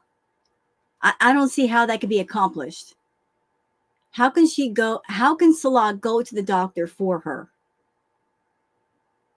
What? Huh? Who? What? How can somebody go to the doctor for you? Salah's not the doctor's patient. And if you are someone that you require multiple medications, which you do, and insulin, which you do, how can he go to the doctor for you? How does that work? The doctor's going to see Salah and say, oh, I'm going to give you medications for all these things? I'm just going to take your word for Chantal? No. That's a lie. That has to be a lie. That is such a stupid lie, Chantal. Oh, Salah can go to the doctor for me. What? The doctor has to see you and check you out to know what medications to give you or fill a script. What are you talking about? Pretty much. No. Like, I've already seen the doctor, so this is just kind of a follow-up thing. Even worse. If you have to go to a doctor for a follow-up, that means the doctor has to see you and know what's wrong with you and do the test to know what to prescribe. If a doctor is seeing Salah and then just giving him medications, wouldn't that get the doctor in trouble? Because he's treating somebody and prescribing things that are not his patient? So he's able to go. It's just like for a medication change. So for things like that. Oh, no, Mama. No. No. What doctor are you guys seeing? Dr. Feelgood? It sounds like a doctor that's operating out of his basement, and he's just prescribing things for the sake of making money, not an actual doctor, because no actual doctor would do this. He's going to Dr. Feelgood and saying, hey, sell me some stuff for my partner. Just give me whatever you got. That's what it sounds like. That's what it really sounds like. That, yeah, they can go for you. No, it can't. Never, ever have I heard of a doctor that will just give out scripts and medications to someone who's not the patient. Never have I heard of that. Never. Yes. Which you have to be married for. You're not married. Even if you are married, anybody in my audience that you happen to be married, tell me truly, If you're married, can your doctor prescribe things for you courtesy of your husband? I don't see how that's possible. Actually, you have to be married. Oh, if you're married, you're not married though. To live together in Kuwait. But he's not living with you. We all know this. He's got his own place, Chantal. He's not living there with you. Because if he were, he'd be there more often, wouldn't he? It's 5 a.m. Where's he at? Are you going to try to tell us that he's gone at 5 a.m.? Because that's what time it is where you are. Are you going to try to tell us that it's 5 a.m. and he's there? He's not. You live alone. We can look at the state of that apartment and tell he doesn't live there. The place is a mess. When you are around a man that matters to you, you keep the place cleaner. That whole place is yours and you know it. It's easy to Google the law. And we do. And that's why we call you out on your nonsense, because we Google it and obviously you don't know what you're talking about. And I'm a law-abiding citizen. Know why? I love how she tells on herself. I am a law-abiding citizen, says the rule breaker, filming public places and people and sites that she has no business putting on camera that are breaking the law. Coming on camera, claiming to be a Muslim person, doing all kinds of things that are haram. But you're a law-abiding citizen. That word, citizen, Chantal, implies that you are a resident. You're not a resident. You're on a tourist visa, which means you're supposed to just be visiting the place, not living there. Not living under the radar, which you have been doing. You don't live there, okay? You're supposed to be on a visitor visa. You're supposed to show up, look around, and then leave and go back home. But you're not going back home. You're squatting in Kuwait. You are a Kuwaiti squatter, ma'am, not a citizen. Right? Because I don't have a criminal record. And I'm not looking down on you guys if you do have one. I'm just saying, you know. Well, it depends what you did. Like beating old people, I'm going to look down on that. But yet you were somebody over there. You were sympathizing with PDF files and sex offenders. Let's go over the list. And there is a big list. You took up for Karate Joe, who was a PDF file sex offender. He was your main mod way back in the day, Chantal. I know because I was there watching. He was also a feedie. He was saying, fat is beautiful, food is beautiful. I remember him saying that. He was probably giving you money behind the scenes. You let him control you due to the fact that he gave you money. He was telling you when to start the stream, when to end the stream. He was bossing you around and you were allowing it. The two of you talked on the phone frequently. He would call you. He had your number. You knew about what he was and about what he did. When the rest of girl world found out, started talking about it, you weren't shocked.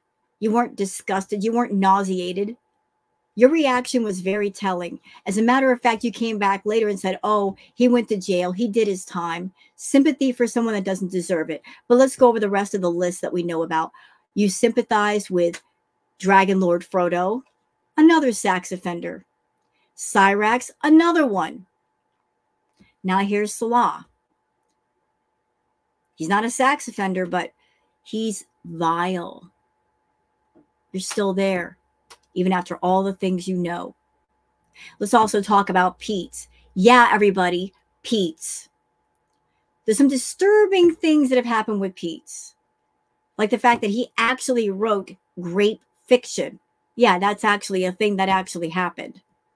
So Chantal has made it her business to surround herself with predators. You want to know why? Because she's a predator. She preys on men. She looks for men that are hurting for money, and she makes them codependent on her. She wants to control those men. Oh, let's not forget Natter. He had a criminal past. She's okay with criminals. She's okay with sex offenders and predators. Like that's her crowd. That's what she does. Doesn't bother her at all. Seems like the best weather now in Bali. I saw a video of all these spiders in Bali. Now I'm scared. I am married. Yes. Babe. Where's the food? You have to keep up your fiber.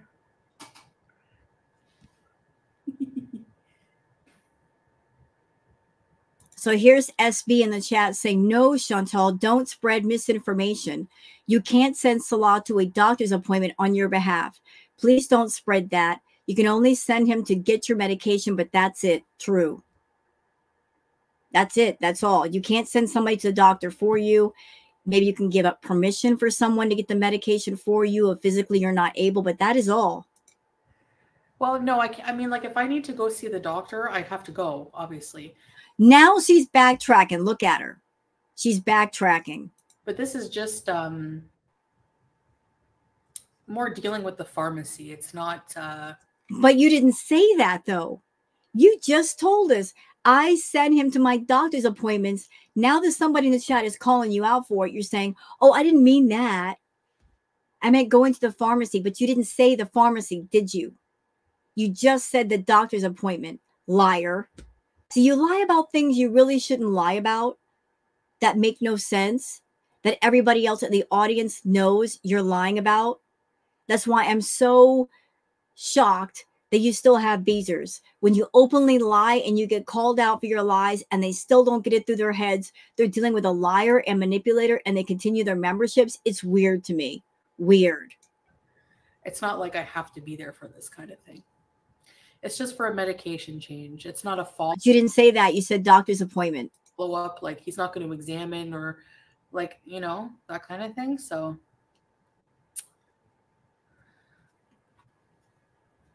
it's the Middle East. You can't live together and be public without being married. Yeah, as if. We can get in a lot of trouble. He can go out in public with her. And notice everywhere he takes Chantal, it's a deserted place. Like going out to see the camels and going out to deserted, abandoned places, like little chance of people seeing them. Now, if they were an actual married couple, he could take her out in public as his wife.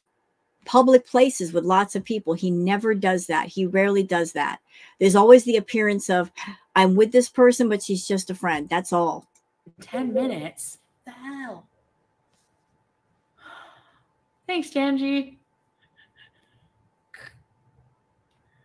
So Jasmine Wildflower says, Foodie Beauty, we enjoy it when you drag the haters for epic filth.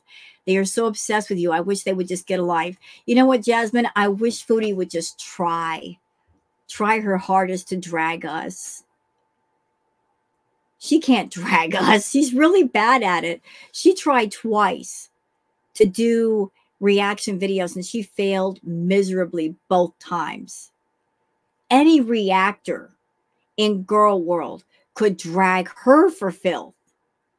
Anybody. She can't do it. That's why she doesn't do it.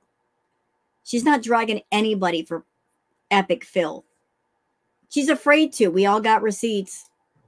Self-defense? What? What food are you getting? We're going to show you an Arabic breakfast foods. What's the name of the We don't need to see that. Food I'm getting? Safiat? No. What's it called? Let's move on. It's like basically like point of Amazon is this cheap. I hate those thieves of her channel. Thanks, Sherry.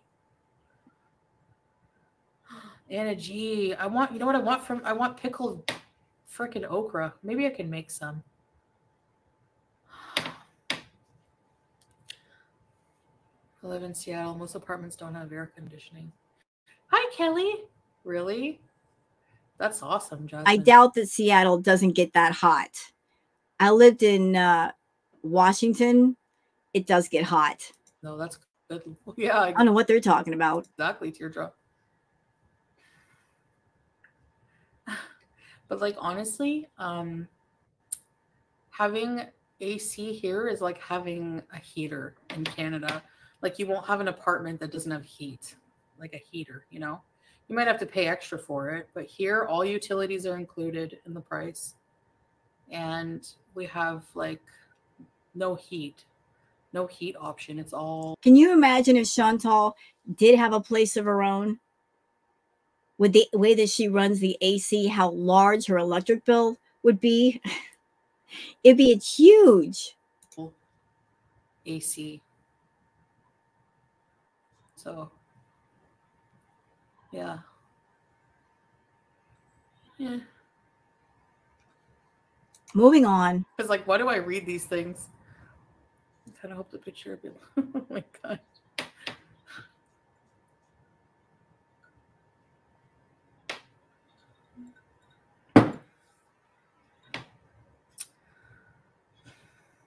I'm not talking about the picture. Like I said, there's no face. I'm not talking about it. She don't want to talk about it. But we're talking about it. You just don't want to talk about it. It's embarrassing for you. People are obsessing about it. No, we're not obsessing. We're just taking note. We're taking note because it kind of points in the direction that we've always known existed. That there's nothing going on with you and Salah. There can't be. It's physically impossible. Doesn't even look,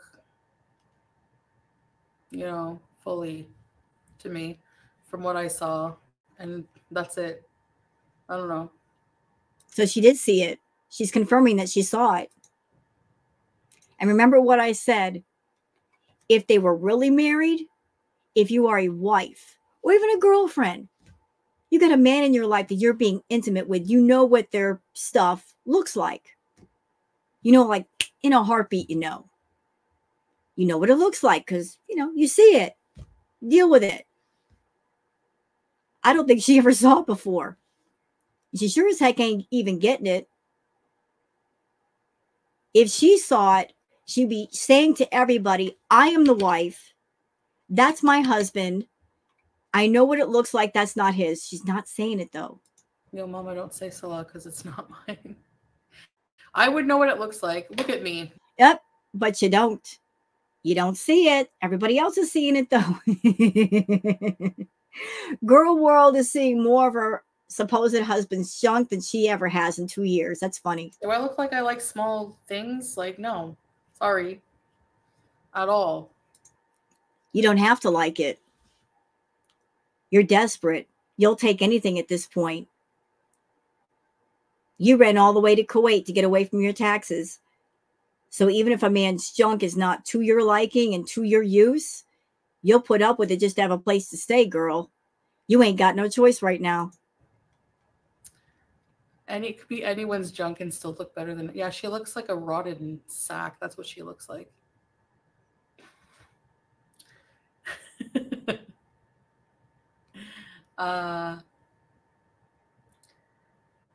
You know what? I can't wait. You know what I'm waiting for, y'all? Because at some point, Chantal is going to have to leave Kuwait. At some point, something is going to force her out, whether it's the government. It could be the conflict going on between Israel and Iran right now. It could be her health. She can't stay there forever. She cannot. Whether she's in Kuwait or she's in Canada, her health is going to be bad. It's just a matter of how much worse it's going to get and how quickly. Maybe that's part of the reason why she won't go back. Because if she goes back to Canada, her ego is going to get bruised. Her pride is going to get bruised. You leave Chantal alone in an environment where she has access to everything. She's going to do everything. And she knows that. She knows she's an out of control addict. And if you give her access to everything, she's going to do everything. And it's going to make the situation more accelerated. So she's staying in Kuwait as long as she can. She's hanging on by her fingernails. But at some point, Chantal, someone's going to catch wind of you and you're going to have to go. You're going to get forcefully deported back. The card showed me. If you leave, it's not going to be willingly. You're going to leave kicking and screaming. But what I'm waiting for is when you go back. You're going to talk to us all about how you and Salah were not intimate. He was too small. You're going to rag on him, and you know it, and we know it too. Yeah, well, yeah.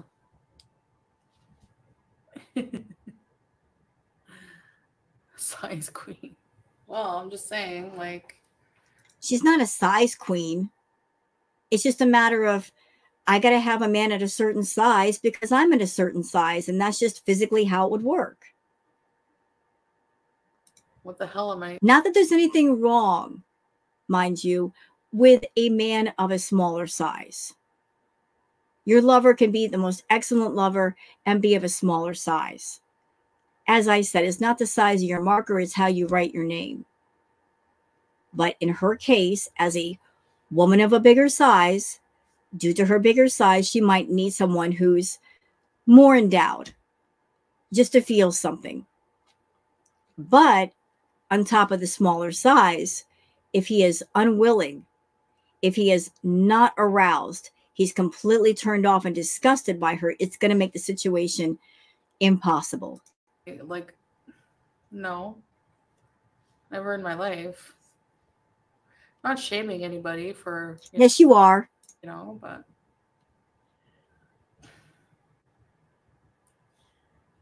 Living Laura says, it's mangled. So apparently the Beezers have seen it too. Look, even the Beezers know, Chantal, even they have seen it. I too saw the photo. Oh, I did not know this. Sam G said she had a poll and asked if that was the worst pee anyone has ever seen. Is this person talking about Chantal or Frenchie? Maybe it's Frenchie. I feel bad for you guys body shaming somebody. It's a one picture you haven't seen. Like, you know what I mean? Like, you guys are so sad. As a very small man. Your mom was admitting to being small. There you go. All different shapes and sizes, just like women's down there. Some are, you know, some people would say it looks like a roast beef and cheddar. Some people would say, like, whatever. Like, why are people body shaming someone? Especially someone who looks like FF Ghoul. What do you think she looks like? Hello, probably, like, what do you think she looks like nude? Seriously. Chantal, should you be body shaming anybody? Should you? Yeah, I don't think you should. There's a whole lot of things I could say to that, but I won't. All I'm going to say is physically you need to get yourself together before you criticize other people that could be overweight or even more than overweight. You really don't need to be talking. And you have the nerve to talk? Okay, one moment. I need to... Okay, back at it. Let's go. You look like literally like a cigarette. You're turning into one. You smoke them so much. But you never see her. You're saying you look like a cigarette, but you never see her. So how do you know what she looks like? Frig, get a life.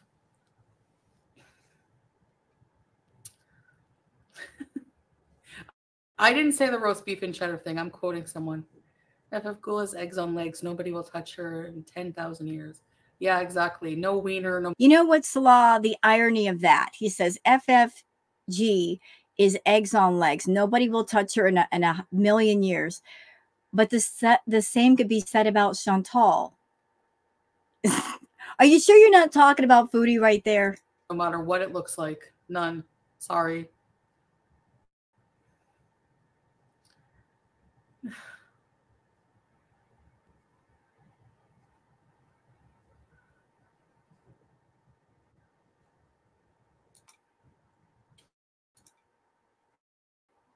Moving on. Oh. Coming out of her pores. That and cigarette ash. You know, Chantal, someone who smokes the shisha like you do has no business criticizing anybody who smokes anything. Because a shisha session is equal to 90 cigarettes. Look, sweetheart, I smoke cigarettes, but I can't imagine sitting and smoking 90 all at once. That's a little bit too much.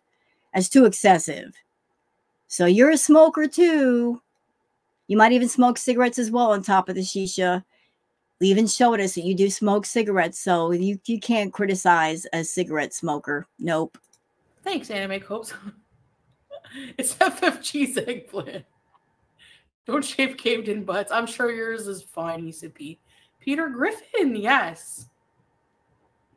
So don't even come. But this person has a career making fun of my looks. And aren't you jealous? Aren't you just freaking mad about that? You're so mad, Chantal. You've been on YouTube longer than FFG. Your subscriber count is 3 times what hers is. But in the short amount of time that she's been on YouTube, she's done much better than you. What have you had to do to make money? You've had to do the most embarrassing, humiliating, extreme things. You've had to ruin your health, also to the extreme, just to make a little bit of coin. You had to do backflips looking for the most shocking, dramatic things you could think of. And still you barely make anything. And here's someone like Frenchie, who doesn't even come on camera. She's not doing mukbangs and ruining her health. She's not coming on camera half naked. And she makes more money than you. I'm sure that makes you so mad. The fact that she doesn't have to do all the things that you do and she's making more than you can't tell me you're not jealous about that. This is the point I'm trying to make. There's no point. Not heard. Yeah, that's pretty. Yeah, you got me there, Habibi BJ. FF Gun said you begged to take her and her friend to dinner. Oh, she's on crack. She was waiting for me after the show. Yeah, she was waiting for me. She was outside smoking. I don't know if she was waiting for me. But see, changing your story again. First you say, oh, she was waiting for me. Then you say she was outside smoking. So was she waiting for you or she was just outside having a smoke, giggling at you? I think it was the other. I think she was outside having a smoke. She was outside smoking with this weird. So basically, she was outside minding her business, having a smoke, and you found her. Because you could have avoided her, right? Like if you see somebody you don't like, you don't have to walk up to them. You can walk away from them. You walked up to her, didn't you? Young. So who was seeking who out? Who was seeking who out? And here's some more information for those who do not know. So the fashion show happened. And Chantal, she went to the fashion designer. And knowing Chantal, she made a big deal about herself. She told the fashion designer, yeah, I've got a big channel on YouTube. I'm an influencer. And the fashion designer thought, oh, this is going to be great publicity if I could put this person in the fashion show. So Chantal got into the fashion show. She could have kept her mouth shut about doing it and walked the catwalk and nobody would have known. If she kept her mouth shut, she could have had Pete film the whole thing and put it on her channel and maybe made a little bit of coin off of that because it would have been an exclusive. But she chose ahead of time to let everybody know that she would be there. So Frenchie went there. She filmed the footage that she did. And Chantal, after she got done with the fashion show, what she could have done was go right home and post everything. And she could have had the exclusive to what happened. But what did she do? She went home and she slept on it. She went home and she fell asleep. Frenchie didn't immediately post the footage that she had. She waited. She waited. Chantal sat on it. Frenchie decided to go ahead and do her stuff first, and that ticked Chantal off because she didn't have the exclusive, but it was Chantal's fault that she didn't have it. She didn't have it. You know, you sleep on things like that, it's going to cost you. Young looking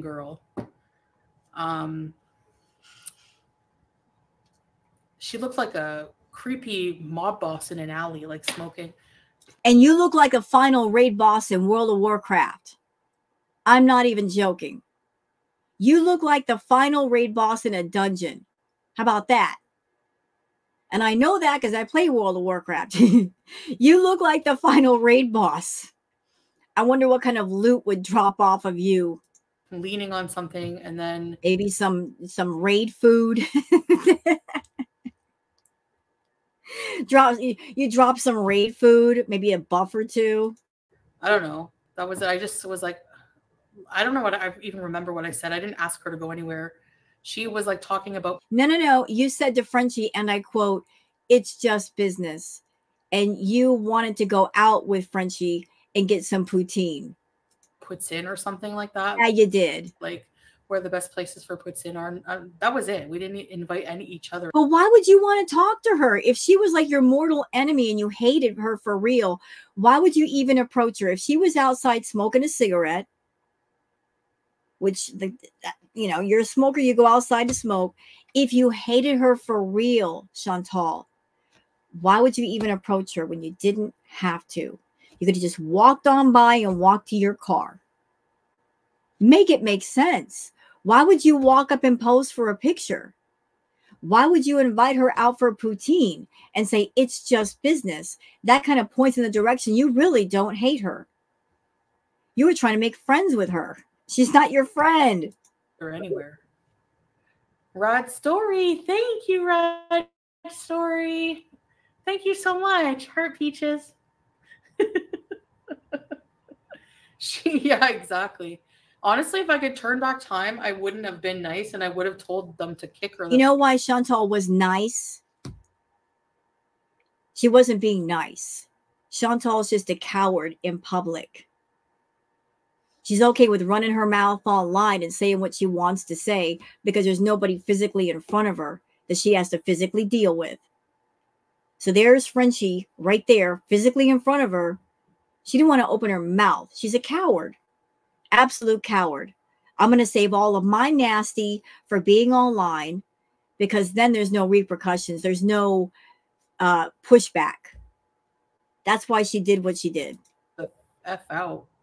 It's not a public, it's in a public place, but it's like actually like they have discretion over who they can kick out. It was the woman's business. It was her salon, you know? Yeah. So, anyways.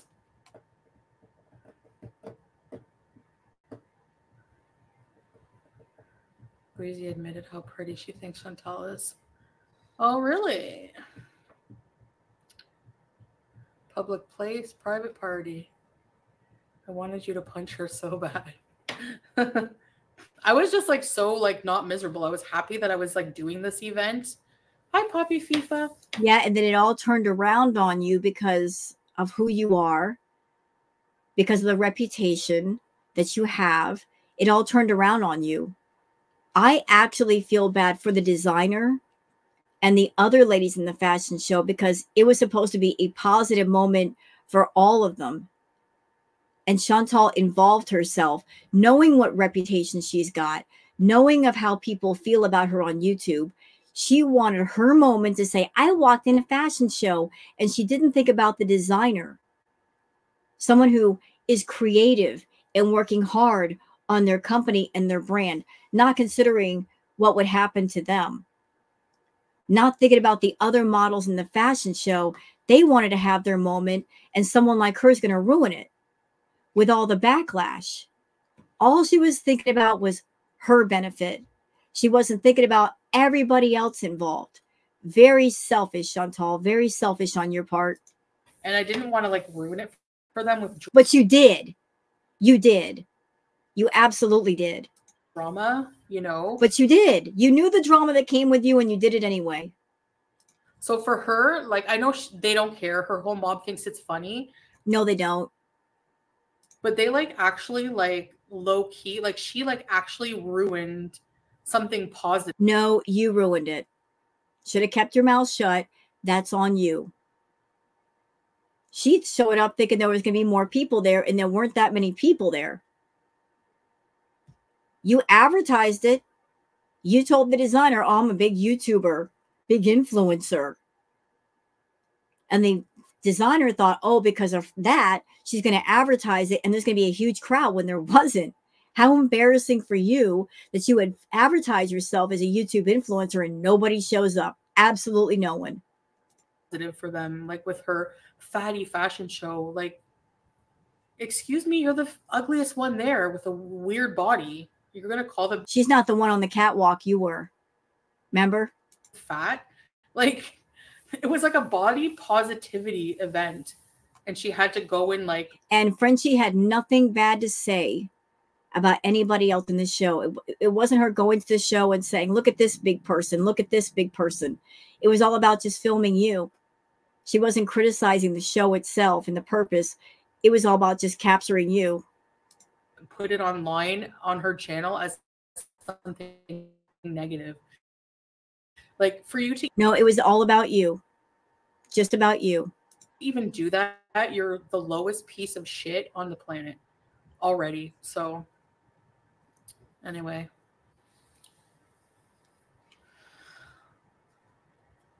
Evil will follow you. She is so evil. Thanks, Teardrop. Not when I just wake up, but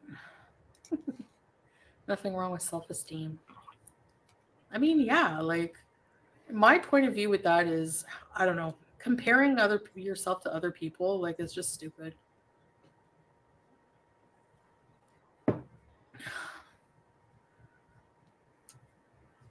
Health at every size? Not really. I don't say obesity is healthy at all. No. But I guess you can't like blanket statement certain things. There's a lot of people I've seen who have sleep apnea when they're smaller, diabetes when they're smaller. There's people bigger than me. Look at Amber Lynn. She's heavier, but she doesn't have diabetes. She's I doubt that. I don't know if she does have it, but she doesn't make it public like you. Also younger. That could be it. But she's built different. Everyone. Yeah, speaking of Amber, so I remember back in the day, Chantal, when Amber Lynn was actually bigger and heavier than you. And I don't know your exact weight nor hers, but I would imagine that you're about the same size weight-wise, or maybe more than Amber Lynn. Like, you've actually caught up with her. One is built different. And the thing is, I don't know how tall Amber Lynn is, but I know that you're like around the 5-foot range. You're short, mama. When you're a shorty, you don't have much real estate where extra weight can go. Your body is running out of places to put the weight. Your body is putting it in places it would normally show up, like the back of your skull, like your eyelids. It doesn't know where to put the extra fat anymore. You need to slow down.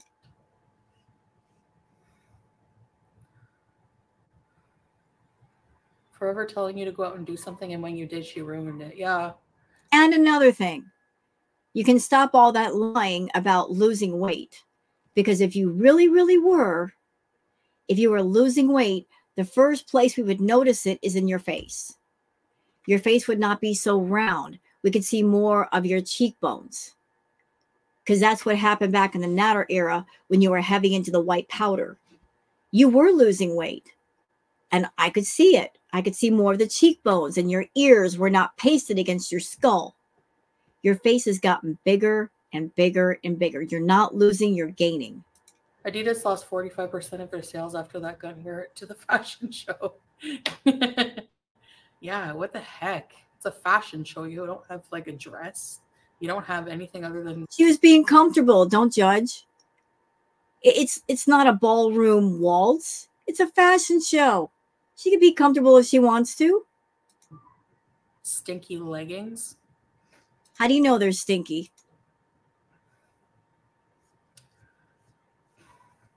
Were you sniffing them? That's creepy. Yeah, exactly.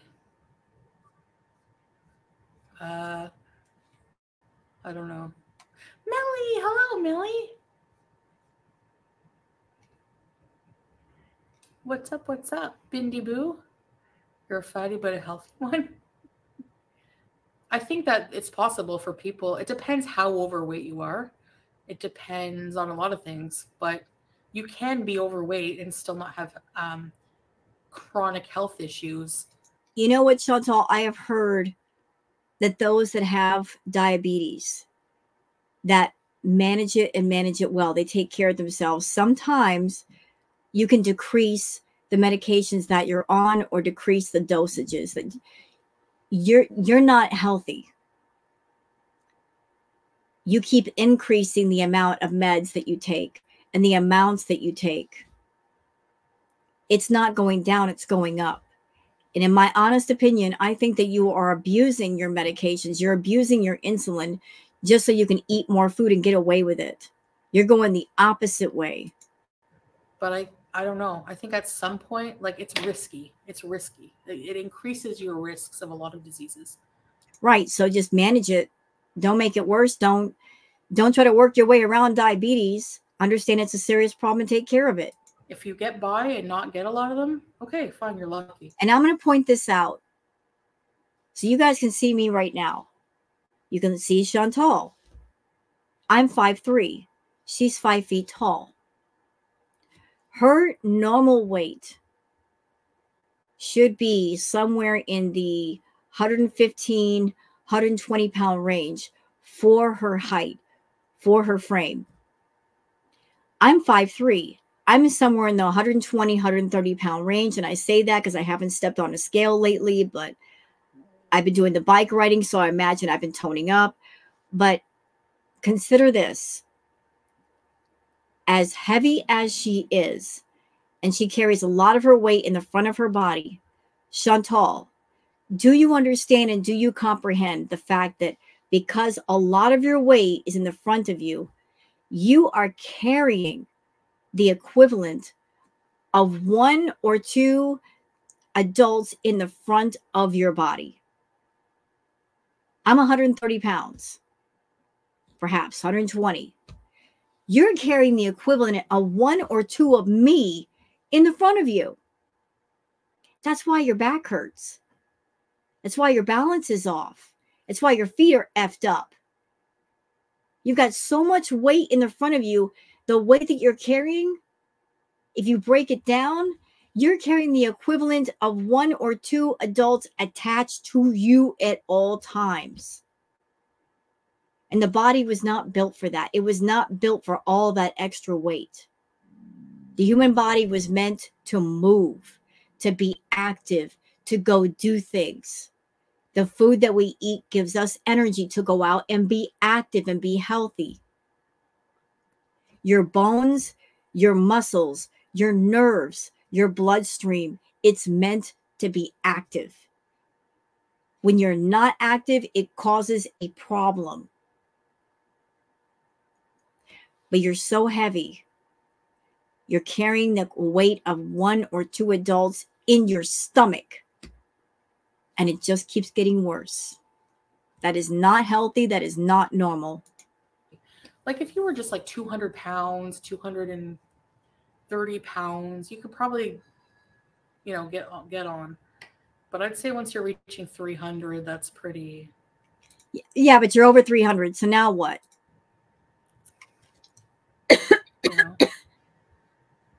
Excuse me. The ETA on the food. I don't know. There are hookah lounges. Yeah, we've been to one. We did a video. Let's toast to positivity. Yes.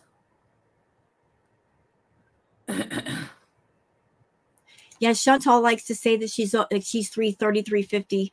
That was the weight that she was at when she was with BB. She's still stuck on that. I think she's got this weird thing in her head that a certain weight is not bad, but over that weight is bad. So to stay in that state of delulu denial, she denies that she's gained a bunch of weight. She wants to stay in the avenue of, I'm in the 300s. I'm okay. It's still fixable.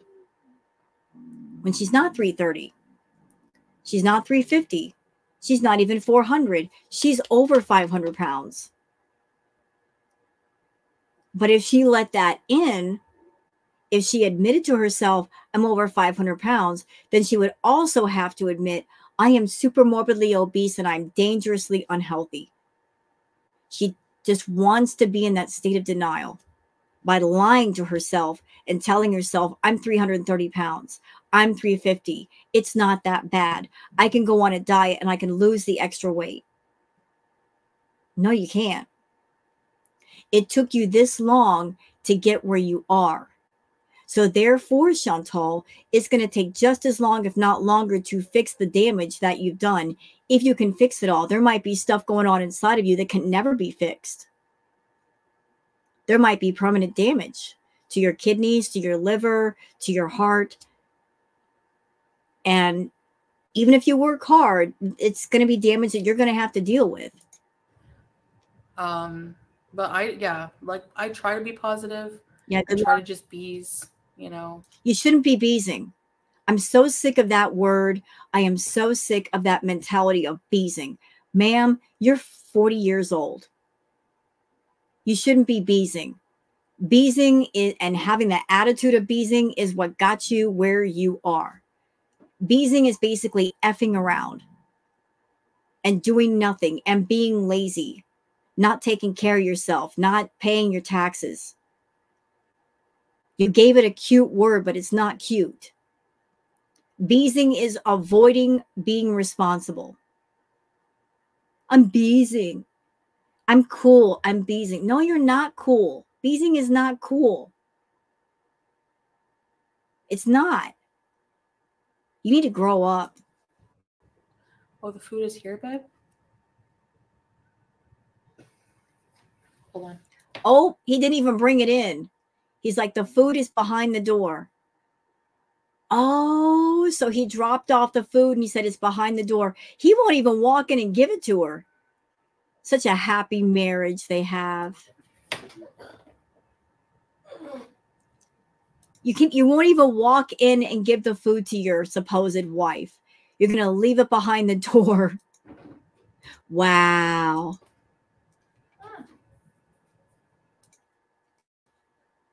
Right, but Bismillah. Okay, you guys know how I feel about her food, right?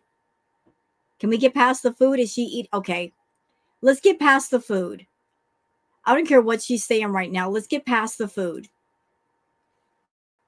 Executive decision. I'm not watching her eat. I'm not putting you guys through that. She's on the couch.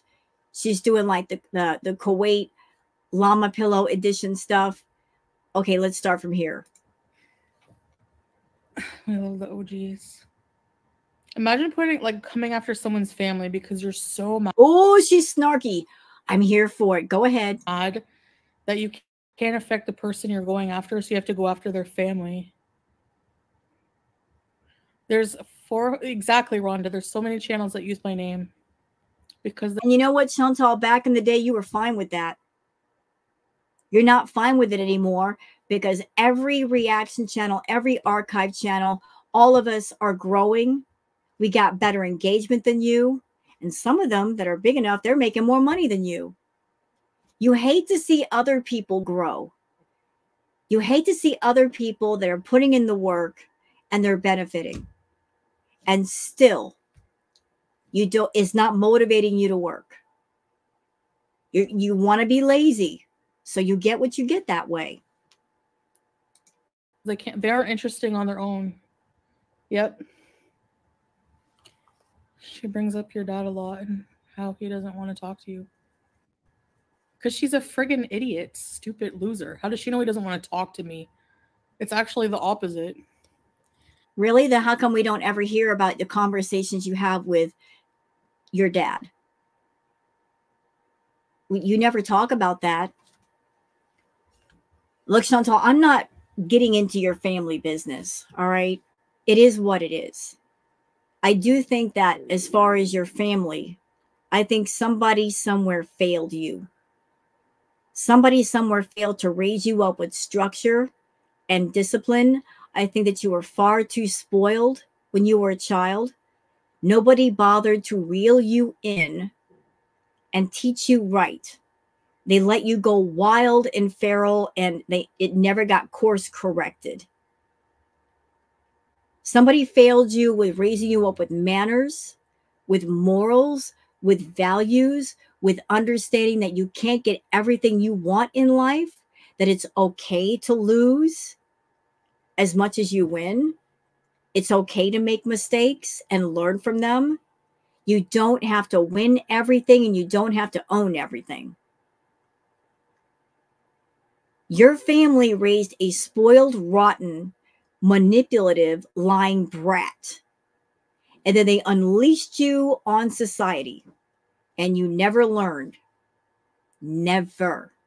And so here we are. Somebody somewhere failed you. Personal opinion. I'm not a psychiatrist. I think Chantal has daddy issues. She has said that she has abandonment issues, and she has said she's got daddy issues. And I think that maybe way back in the day, like they all started, and something about the father. I think something in her longs for a father's approval, but she never got it. She still longs for it. So she's trying to use other people who are not fathers or a father as a sort of surrogate father and combine that with, the partner thing. Although, Chantal, I will tell you, if there's anything in you that you're longing for a father figure, then the person in question has to function as a father figure and a father figure only. There can't be a personal, romantic, sexual interest in that person. They have to function just as a father figure. Got it? Thank you. So you're trying to, this craving inside of you for a man's approval, perhaps a guardian father figure, you're trying to combine that in other people that are not your dad, and it's never going to work. It really is not going to work. That's why you keep failing. You're looking for something in people that can't give it to you because they're not functioning with you like that. I've heard about your dad that your mom tried to baby trap your real father with you and it just didn't work. That's what I've heard. Okay, that's just a story. Take it for what it is. And then your mom had you young, and then your mom basically dropped you off with the grandma, and the grandma raised you, and then you were basically pacified with food. That's a story that I got. And it all makes sense considering the way you behave today. Because I'll tell you what, if you had grown up with a father like I had, you wouldn't be acting this way. You wouldn't even dream of it. You wouldn't consider it. I had a military father. Oof. Yeah, you get your ducks in a row pretty quick with somebody like that. If you had tried the nonsense with my dad, that you, oh no. Oh no. And you know what? I'm grateful that I was brought up the way that I was. I was brought up right.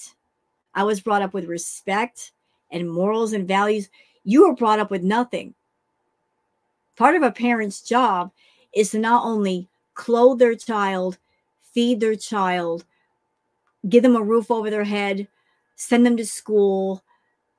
Part of a parent's job is to take everything in you that is good, all of your experience, all of your knowledge, all of your teachings, all of your wisdom, and pour it into your child to set them up for success and happiness and joy. And maybe the things that you teach them might prevent them from making costly mistakes to where their happiness might be hindered or stopped. I'm watching you right now. I don't think whoever your parental figures were, I don't think they took the time to pour all of the good in you. I think they let you run wild. They let you run amok. Nobody bothered to put any kind of substance in you or correct you. And so you just did what you wanted. You grew up empty. Nobody filled you up with good things. And that's on them. They're your family. Anyone who blames like the child for their father abandoning them, like how is a young child guilty of that? Please. I will agree with Chantal. If you got two people and there's a pregnancy, it's certainly not the fault of the child for the partner leaving. It's not the child's fault. They're innocent in all of it. It's not the child's fault. That would be like me. I mean, that two people not getting along, that has to do with the relationship dynamic. Has nothing to do with the child.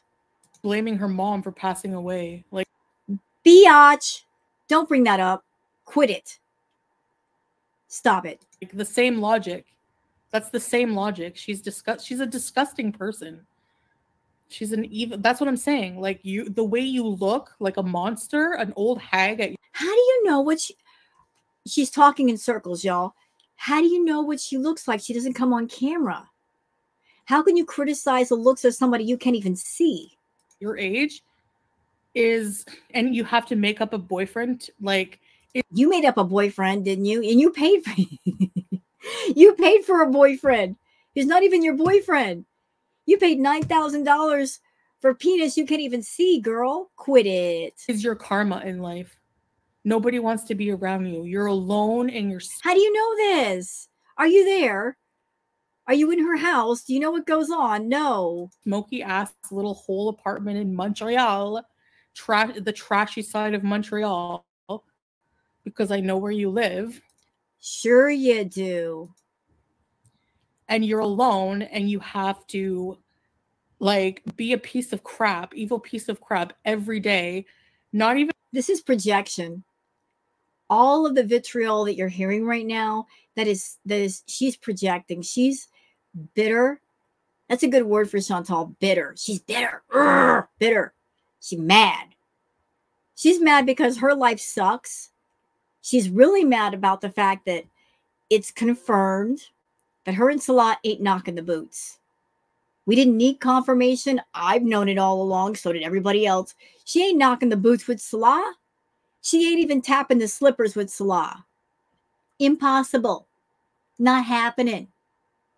Chantal, listen. Listen here.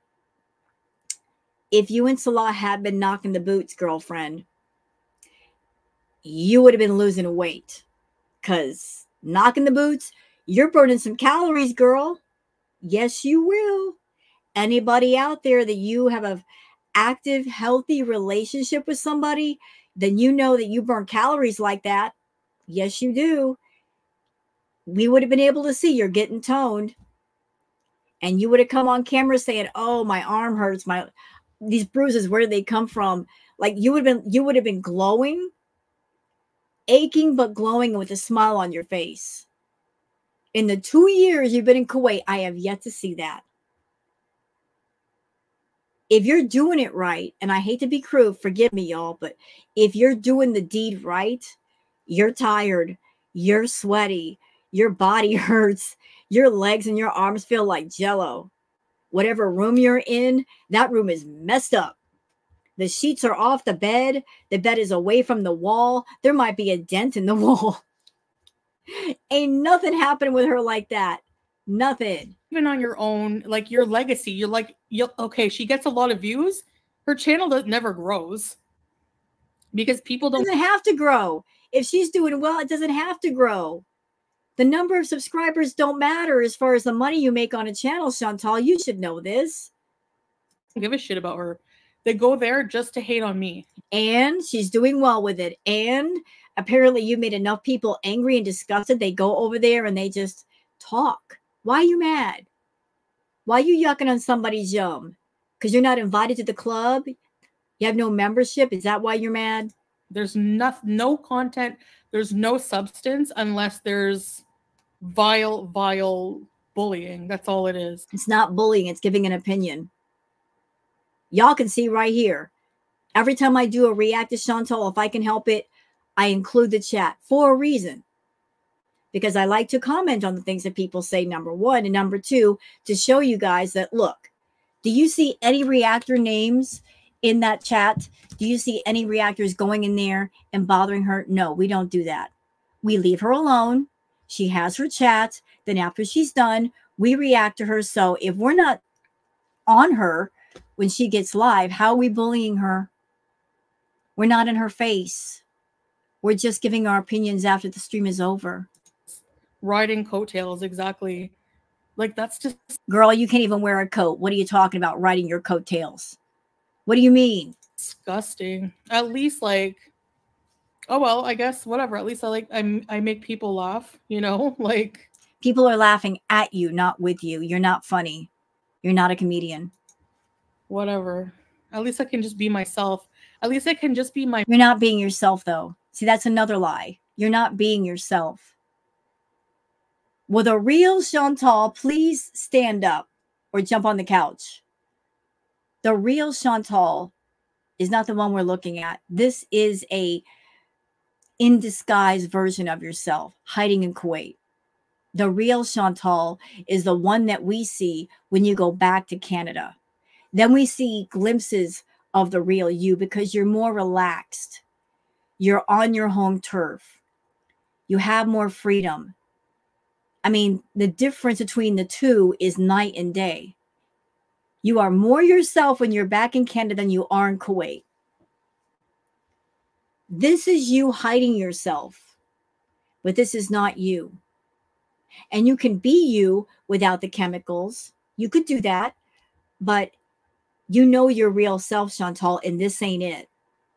My messy self, even if I'm a messy, whatever piece of crap you think I am, you can call me a lol cow all day. At least I'm myself, and at least I can, you know, have a presence. This is not you, though. You're trying to sell us. You're in a marriage with Salah. He loves you. You love him. He adores you. We know that ain't true. There's all kind of evidence that it ain't true. So why continue with this thing? I mean, serious question, Chantal. What is the benefit? Explain that to me. What is the benefit to carrying on with this ridiculous marriage arc in a place where you do not belong and you're not making money?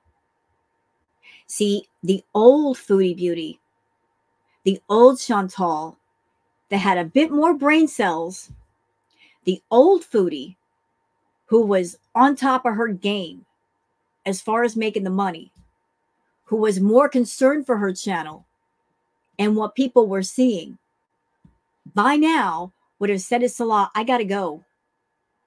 My channel is my income. This is how I pay for my life. And this is not working. I got to go back. Even if I eat the poo-poos from Girl World and they call me a loser, I got to do it. I just have to. I can't afford to stay here. So let's end this thing. You can go back to the Red Room. I'll go back to Canada. I'll eat the poo-poos, but at least I'll have an income and I can support myself. But I can't do it here. That's what the old Foodie would have done. Not the stupid Foodie that I'm seeing in front of me that is determined to save face and at the same time go broke. You're not making sense to hold on to something that is not working. You are determined to go down with the Foodie Titanic. Even though you see the holes are in the boat, the water is coming in, it's about ready to sink. I know you watched the movie Titanic, Foodie, with Leo DiCaprio and Kate Winslet. I know you've seen it. Remember that scene in the movie where the Titanic is about ready to go down for real? Like the last part of it, you've got the one part that is basically at a 90-degree angle out of the water. And you see Leo and Kate. They're on the other side of the railing and they're holding on. And there's that brief moment where there's complete silence. And then the ship starts to go down. That's what's happening to you and your channel. There's that brief silence where everything is just sitting there. Everything is sinking. We're almost there. You're almost there. And maybe you might be able to fix the Titanic, put the pieces back together, but that would require a lot of work. But you're right there, Mama. You're right there. That boat is ready to sink all the way underneath the water. And once it does, there's no getting it back. This is not about winning or losing, Chantal. This is about how much do you want to lose? How much can you afford to lose? Are you willing to lose it all for the sake of a fake, phony mask that people can see through anyway? For a man that does not love you, he wants away from you. And he's only there because of the money, number one, and two, because you might have something on him. You're blackmailing him, I think. You're threatening him. And he's getting sick of you. He's already gotten sick of you. He's tired of you. He wants you to go. If you wanted to go, he wouldn't fight you. What are you hanging on to? What's worth hanging on to over there? Go home, you idiot. Since on social media as myself, I don't have to hide. I'm not ashamed of myself. I don't have to hide. But you are hiding. You stay in that house 24/7. Basically, you're in a human hamster cage without the hamster wheel. That's fucked up for the blaming. A lot of dads are not doing shit. Their kid's dad does more for the child. Exactly. That's what I'm saying. Like, that is that supposed to be an insult? That my dad doesn't like what? Your dad doesn't want to talk to you. Like, number one, these people talk in absolutes like they know anything about my life. When they, you know, you can always tell when you struck a nerve with Chantal, because she will get the most mad when you get too close and you hit that nerve. And this is obviously hitting a nerve with her. That's a sore spot for her. You know, I think she really wants a relationship with the dad, and the dad wants nothing to do with her. Chantal, has it ever occurred to you? Like, I don't know the dynamics of the family, but it ever occurred to you that maybe one of the main reasons why dad wants nothing to do with you is because you are embarrassing, because you are who you are and what you do? You're not exactly a daughter to be proud of and show it off. You know? You think maybe that might be it? I'm just saying. Minus effing 50%. Like, they don't know anything at all about the relationship with my father. I don't think he talks to you. You know what I mean? I mean, the whole thing you got going on with Salah, it's weird. I can't quite figure it out. There could be a couple of things going on here. One, that you made a mess of your life in Canada to the point where you know that to fix even a third of it would take a lot of work that you're not willing to put in. And two, and this might be a reach, y'all, so just follow me for a second. I think Chantal, as an adult, she just failed a lot. Like, she messed up her life so bad, and she knows she messed up her life bad to the point where there's such a mountain in front of her of crap that she created that she doesn't know how to handle it. It's overwhelming. So perhaps she went to Kuwait and, in a way, trying to like relive her childhood, go back to her childhood, regress back there, because that was a time when she did not have to take care of anything. She has said of Salah, oh, he takes care of me. You know, she talks to him like he's a father figure rather than a business partner. She just wants to let go of responsibility and just do what she wants to do. Now, is that from a, I want to be irresponsible and just do nothing but that point of view? Maybe. Is she like sort of kind of recreate a childhood of sorts? I don't know. There could be any mixture of things going on there. But whatever the case may be, she's not being the adult that she needs to be. She's avoiding responsibility. She's avoiding changing and fixing her life. And Chantal, problems are meant to be solved. When you create any sort of escape from your problems, it's like being in a room. Imagine yourself in a small room. And let's just say you do the party favors or you eat the food. That is like building a room that connects to the first room.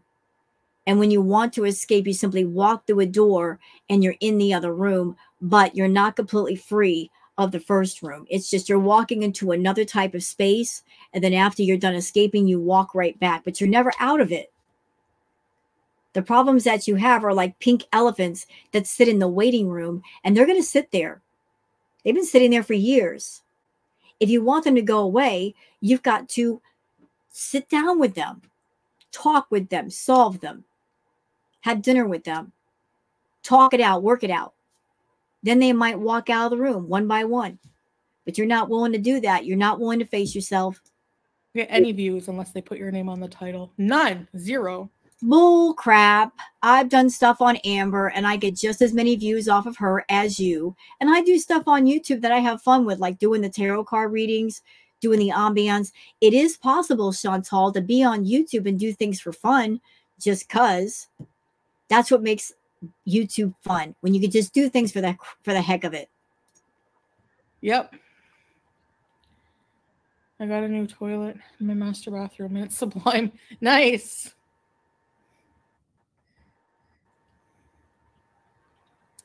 I think that's part of Chantal's problem. She doesn't do anything just for fun. There has to be monetization. There has to be money involved, or she won't do it. Sometimes it's good to do things just for the heck of it. There's more freedom that way.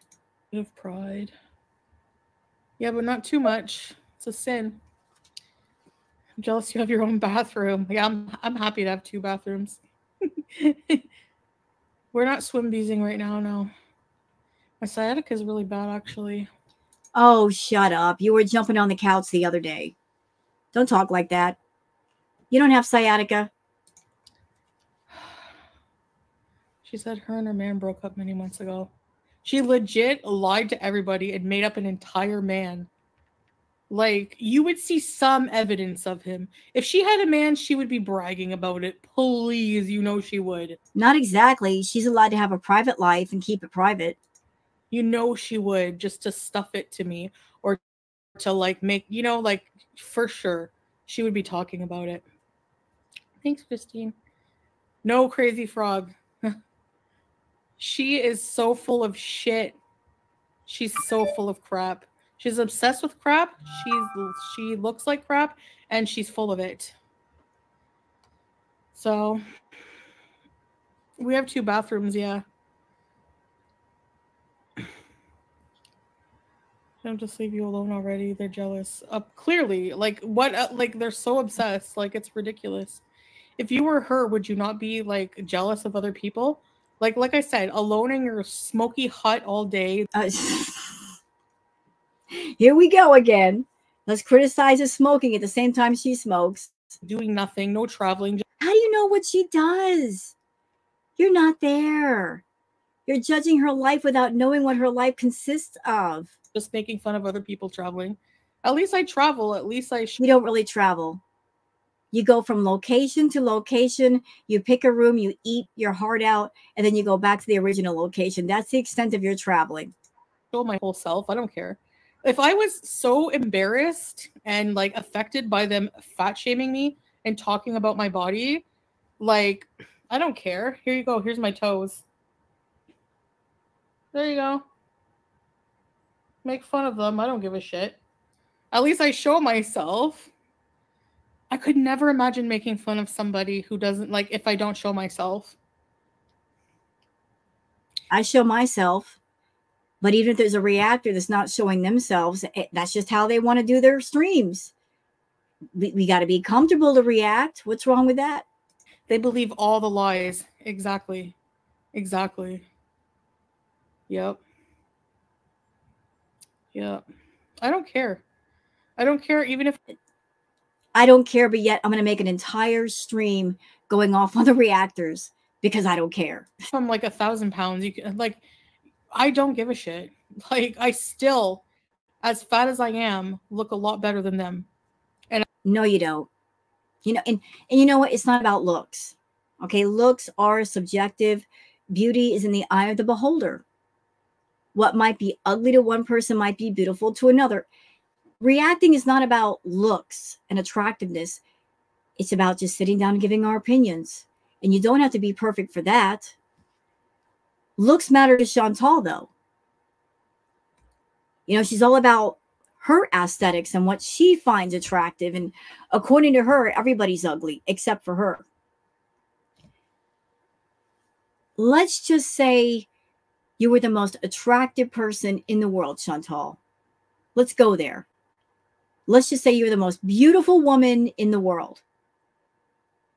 You would still be ugly. You got a very ugly inside. Very ugly.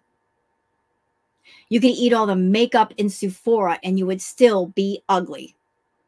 That makeup would not fix that kind of ugly. There's no surgeon in the world that could take that ugly out of you.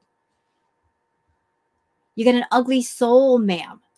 And I'm a nicer person. No, you're not. It's number one. You're not nice. You don't do things out of true nice. You do things out of manipulative nice. You got an agenda. You're looking for leverage. You want to hurt people. You want to use the things that you do that are nice as leverage. You're not nice. The only number one thing you need to go by for that, the only thing, what they use against me is things from the past that they've... Hey, you put it out there. And the reason why we can use those things from your past is because you haven't changed. If you were a completely different person now, maybe some of those things may not be so strong. But you don't change, Chantal. You cannot come to the table and say, I have changed. Look at me now. I'm healthier now. I'm not a liar now. I'm putting myself together. You can't say those things. They've contrived. They've embellished. They've like twisted. No. We got the receipts. And they are damning receipts. We can play things coming out of your own mouth. We can show those to people. What better proof do you need than that? Or the Cuba rage. That's it. If they get mad and say, oh, well, we need to remind people that Chantal's a bad person. She hates that. She hates people redoing the Cuba rage. Oh, she gets so mad when reactors bring up the Cuba rage because it makes her look so bad. They'll put Cuba rage on. Yep, and it makes you mad. That's exactly why we do it. When every day they spew more disgusting things, you know, and like, anyway, just they're so dumb and immature. Look at them. They obsess. And we're not obsessed. We just react. And they talk about a friggin' revenge porn pic. Like, that's their life. That's like, and they're like, hee.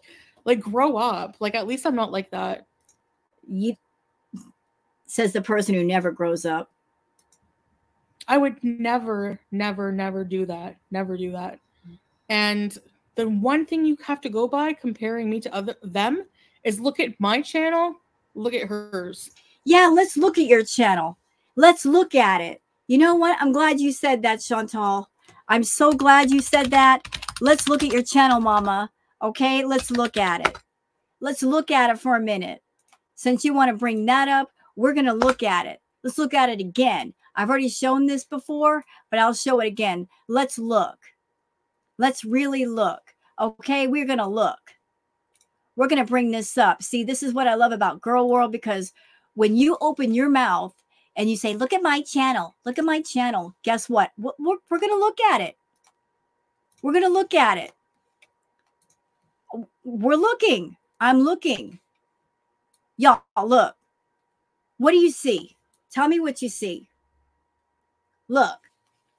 So here, 86224. You guys can see right here, subscribers, nothing. Then suddenly 1K, nothing. Does that look normal to you? That ain't normal. She bought subs. Promise you she did. It went from 102 to 103. That ain't freaking normal. That ain't normal. That's not normal.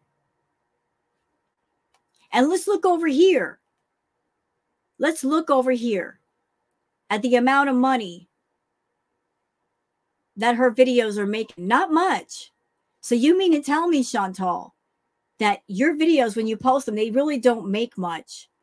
But suddenly out of the blue, you got 1,000 subscribers? For what reason? Based on what?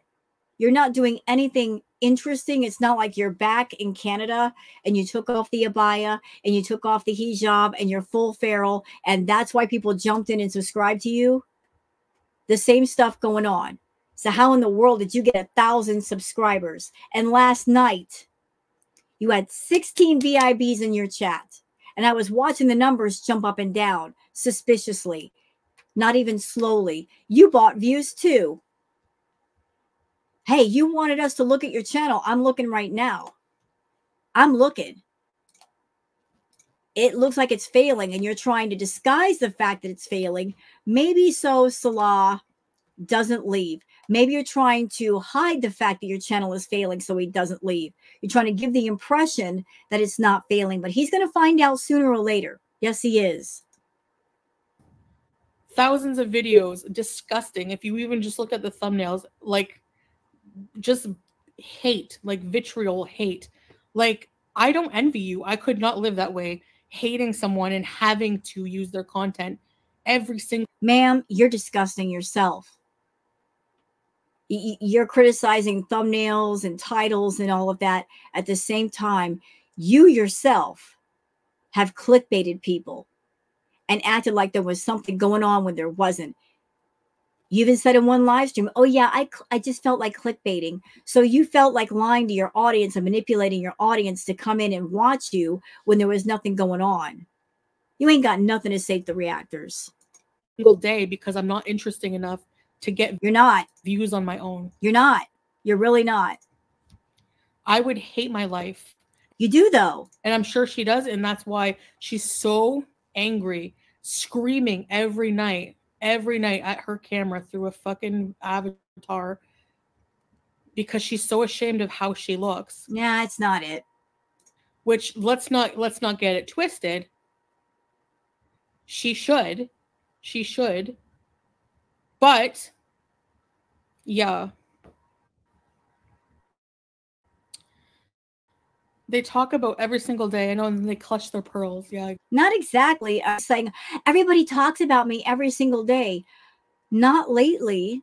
There's not much to talk about. There's been a lot more coverage of Amber than you, and I think that upsets you. You're trying real hard to get the attention back on yourself, but I'm telling you, if you want the attention back, you got to try a little bit harder. Exactly. The minute I respond, I think it almost shocks them. No, it doesn't shock us because you're saying the same things you always say. There's nothing shocking here. You know, and I think they think that usually my silence is like a sign of weakness, you know, like. No, we take your silence as we know that you suck when it comes to reacting to people. You're not intelligent enough. You're not witty enough. You can't roast people hard. You know that. You know you're lame at it. So you know that you're lame at it. You're not going to say anything to us because any one of us could run circles around you, Chantal. Even the smaller channels could roast you hard. And you know that too. So you leave well enough alone. She's not replying. She doesn't reply. Same thing with Amber Lynn. Like, you know, like we give permission for people to just beat up on us. Oh, please. We give permission for people to beat up on us. So us giving our opinions is beating up on people. Okay. Plain cheeseburger, I know. Playing the victim. Oh, we get beaten up on, y'all. No, they're not. Her face is massive and her audience calls me chins. I'm sorry, but there's people in this community with more chins. Okay? So, yeah. Anyway. What was I ranting about? Nothing important. Go ahead. I went to Cuba like a couple of years ago. You have to be messed up in the head to do that every day. And you have to be messed up in the head to even listen to that cackling every day. Can I tell you guys something? Do you know what I hear with her talking? This is what I hear. This is like the back voice that's talking from Chantal. I'm so angry. I make the content and she makes it better and she makes more money. I'm so frustrated. That's what I hear, the backstory, the back message of it all. You have to hate someone a lot. Like, why doesn't she just stop? She's making money off of me and I don't like it. And like, at least I don't have that hatred in my body. What? You don't have what? You sure? Like, you know what I mean? Like to even bother with these people. But you're bothering right now. You made an entire stream bothering with us. And you're so stupid, Chantal. You're so stupid. You know what? I think she talks backwards. Y'all follow me for a second. It's weird. It's really weird. All of this stuff that she's saying about Frenchie, I know on the surface it looks like she hates French Fry Girl, and maybe she does. But at the same time, she knows that by bringing up Frenchie's name and channel, that even though when she talks about Frenchie, all it's going to do is make Frenchie more money and increase the girl gang, she wants Frenchie's attention. She wants Frenchie to stay on her. She doesn't want Frenchie to focus on other people. It's like, I hate you, but I don't want your attention going somewhere else. That's why she talks about her so much. She hates the fact that Frenchie's channel is successful and that she's successful, but at the same time, she's like, I don't want this person talking about any other person. I need that person's attention. It's a weird dynamic. Like, I don't talk about them hardly ever. Like, maybe lies, be a live stream here, lies here and there. Yeah, sure, whatever. But no, I do not. You know what I find hilarious, Chantal? You trying to be all kinds of snooty and head cheerleader-ish. At the same time, you're laying on the couch. You're trying to be all like, you know, like you're trying to come off as uppity and snooty. And let me tell you some things about yourself. At the same time, you're laying on that couch. So how can we take you seriously? You kind of lose some of that uppity air when you're laying down.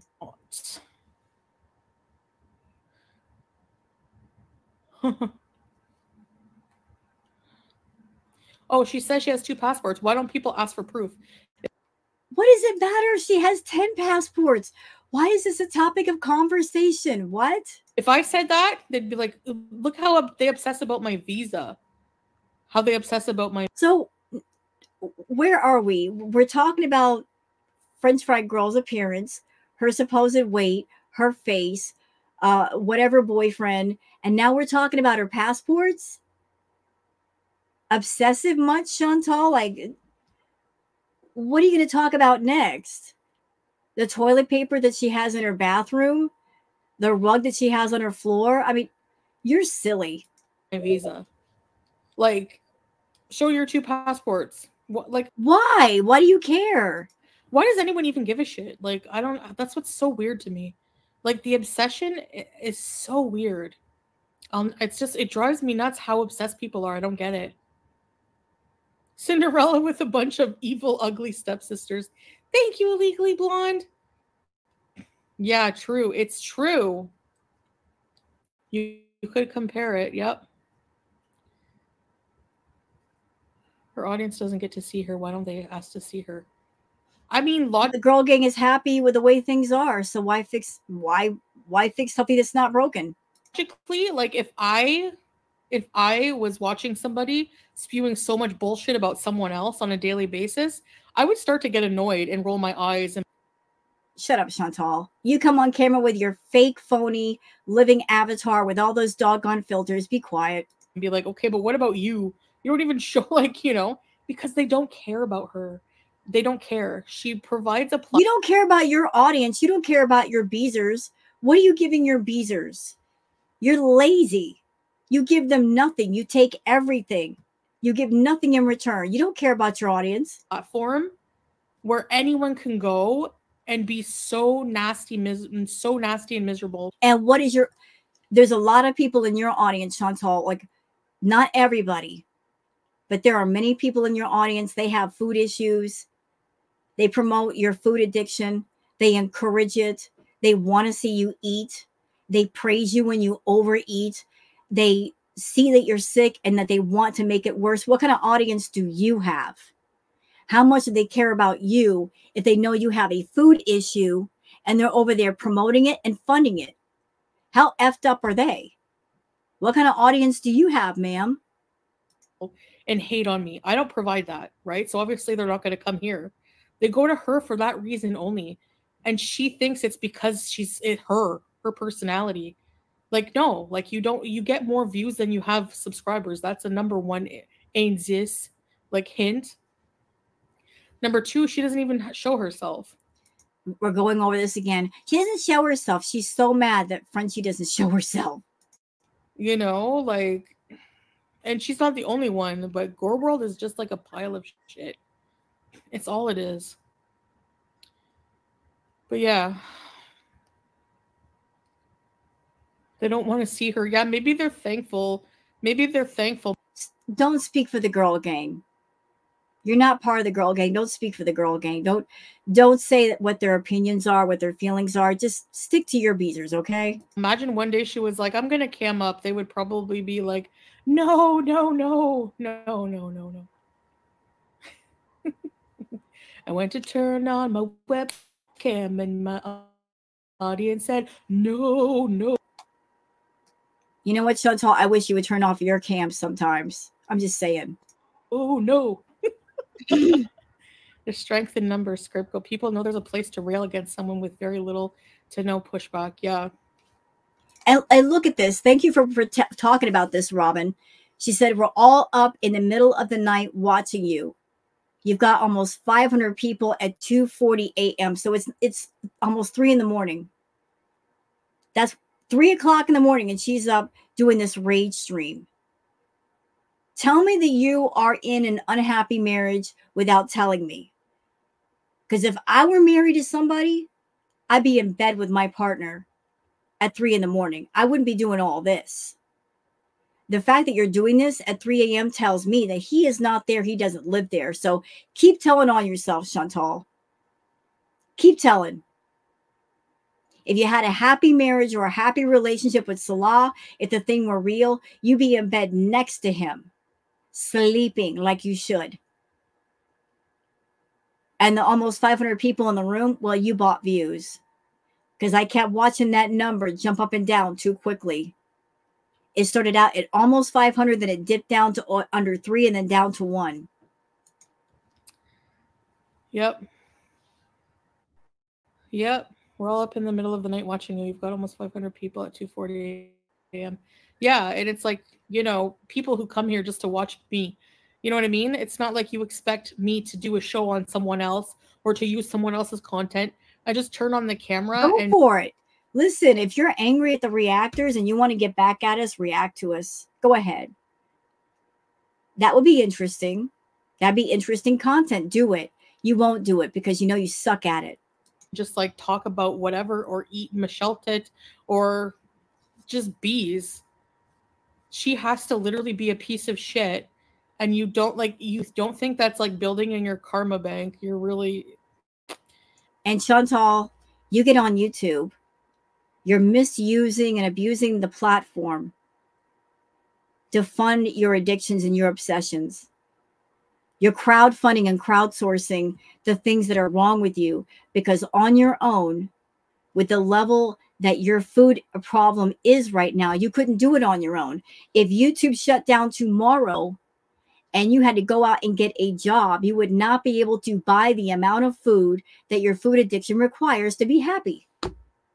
There's no way you could find a job where you're making $6,000 a month for your food and expenses. There's no way. You would still have to reach out and beg people to give you money to buy you food. You're strictly on YouTube to not only pay the rent and pay the bills, but to keep the food addiction going. And there are people in your audience that they know that. They have food issues themselves and they promote it. So who are the true haters? Is it the girl world that we're telling you, you need to go to therapy? You need to go to inpatient. You need to go home and fix your health, Chantal.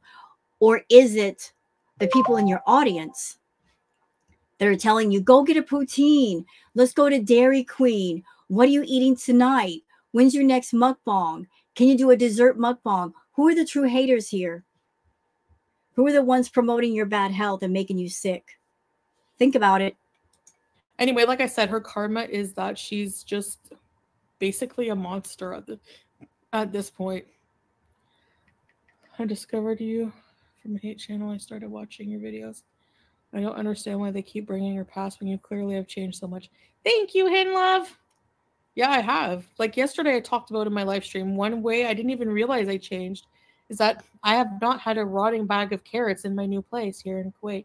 Oh, good for you. You don't have a rotting bag of carrots, but at the same time, you got a dirty, disgusting kitchen floor. Your place is a mess. Good for you that you don't have like a bunch of garbage and you don't have box mountains. The only reason why you don't have box mountains is because you're broke. You can afford to buy tons of stuff off Amazon, Chantal. You can't really afford to buy much of anything. That's the only reason why your place isn't filled with all kinds of filth. Like I don't live like I haven't been so depressed that I live in filth. That again. She claimed the reason why she lived the way she lived at the villa was out of depression. But something that should be known by everybody, no matter when you jumped into the foodieverse. Her depression, in my opinion, was selective. Depression is a very real thing. It does affect people. It is debilitating. It is crippling inside. That will lead to lack of activity outside of yourself. But it was funny how she would talk about depression. But the moment that Natter called and said, come on over, boom, she was jumping out of bed. She was putting her makeup on. She was practically singing. She was playing music, putting lotion on herself and out the door. So was that true depression? Or was she just in a funk because she was moping about waiting for Natter? Like,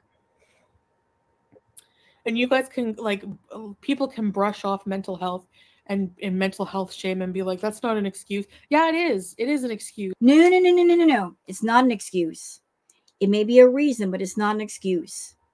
And mental health and emotional health is very important.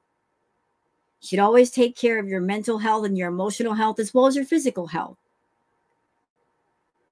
Chantal, you have issues. And you could have fixed some of your issues by now. There are resources. You could have done so much in the 2 years you've been in Kuwait. You know about some of your issues, yet you've never sought help for them. You'd rather monetize them. You want to sit here and complain about yourself, but not fix yourself, so no sympathy for you. Mental health, depression makes you physically, like, you can't do anything. So my life there, I was so depressed in a lot of ways. I know my life here is not perfect, but since reverting to Islam and like having Salah. Oh, please stop. If only you had meant what you said, Chantal. If only you had gone to Kuwait and you meant what you said and you started changing yourself. If only you become much more modest, the honest way. If only you had taken care of your health. If only Salah had been a positive influence, where you would be right now, but you didn't mean anything you said. And yes, we've gone through what we've gone through, but like I said, it made us stronger. And I think the proof is in the pudding. I'm not miserable. Yes, you are. You're miserable right now. When I was with Snaggletooth, I would...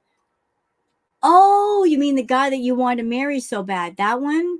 Be so miserable. You guys knew. And you know what, Chantal? Shut up. Shut up.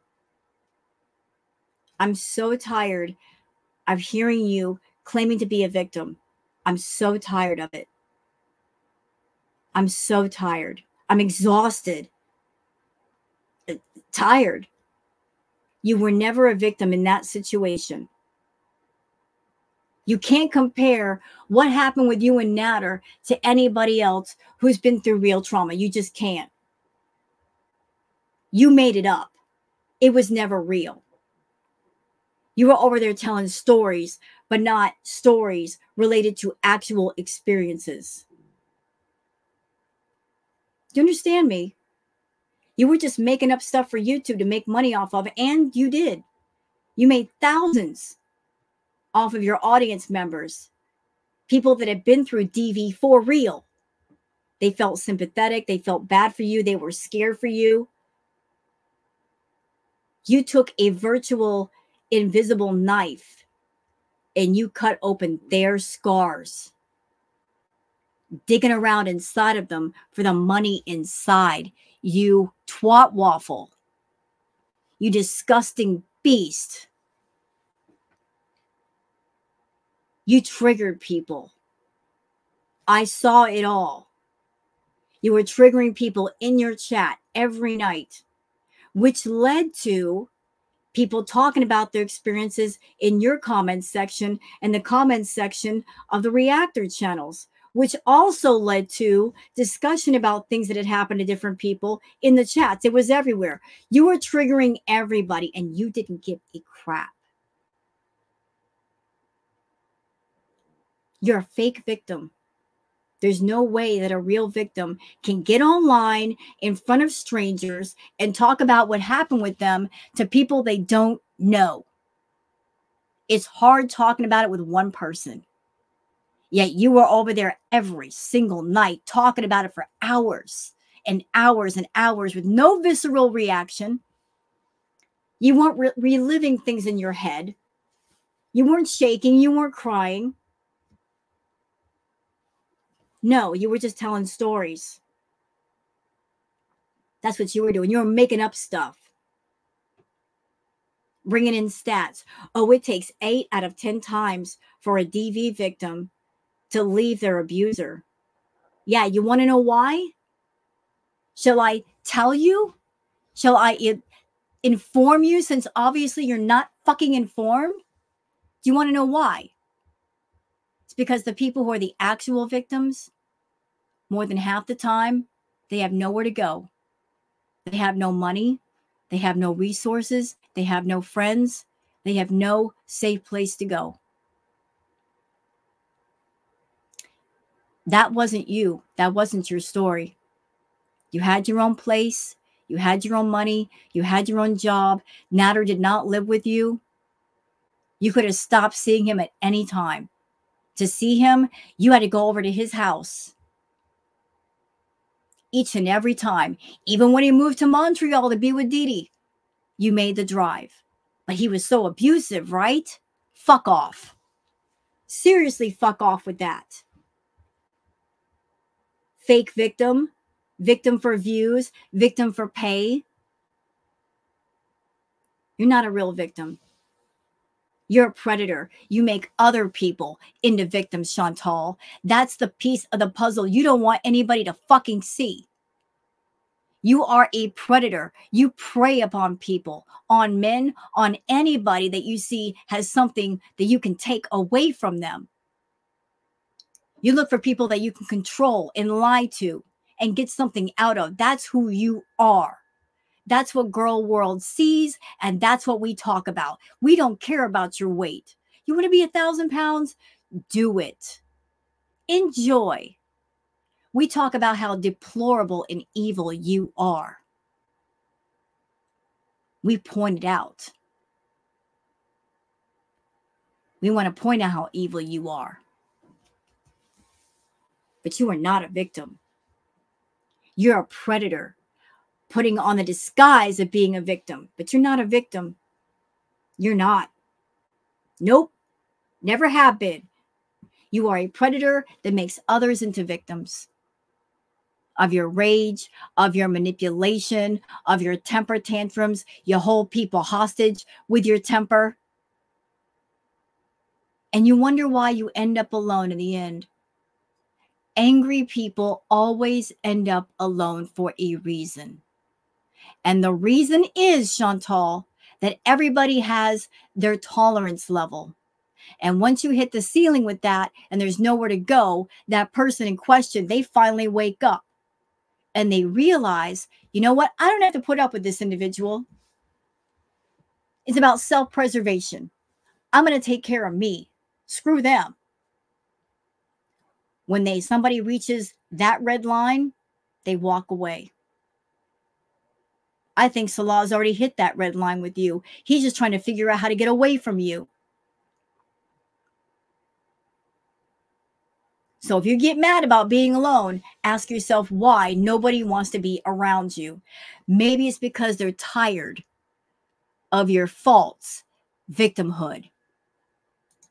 Every day you saw me miserable. You'd be like, Chantal, you're miserable. You're crying every 2 minutes. You can't even be 2 hours with this fucking loser. And here I'm. Yeah, and you were defending him. One minute you'd be railing on him if he made you mad. The next minute you're defending him. Oh, he's a great guy. You guys don't know. It drove everybody mad. Back, forth, back, forth, back, forth. You know, how you felt about him depended on your mood and if he was doing what you wanted him to do. It was about the control that you had over him. If you felt like you had control, you were nice to him. And if you felt you didn't have control, you punished him. You used your platform to punish him because he wasn't coming to heal.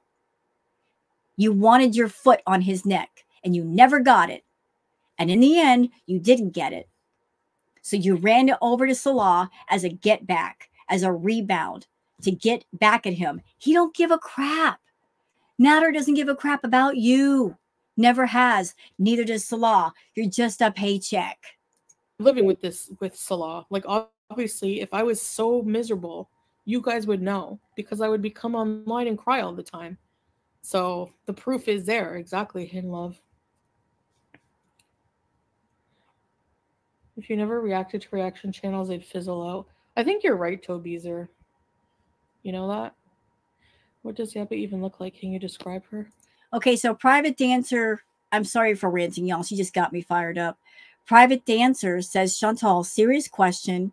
If I may, and I ask respectfully, tensions are high in the Middle East. Are y'all safe? Do y'all have a plan in place at the event if needed? So people are letting you know she needs to pay attention to events going on over there. Yes, you know what she looks like. Do you know Dee Snider from Twisted Sister? You know the guy who sings, "We're not gonna take it." Okay, so if you mix Dee Snider's hair with a Cabbage Patch doll and a creature from Chantal, take off the abaya, take off the hijab, show us what you really look like, and then have the nerve to talk about people's appearances. Deliverance and a bucktooth bunny rabbit. There you go. Hi, Pajami Mama. Rhonda. Jeebus. I'm trying to describe. Anaral. It's almost 9 a.m. Chris Farley. Marriage is like a roller coaster. I could say some really nasty things about Chantal's appearance, but I won't. I'll keep them to myself for now. Been married for 4 years and we haven't spoken all day today because we argued. Exactly. Plain cheese.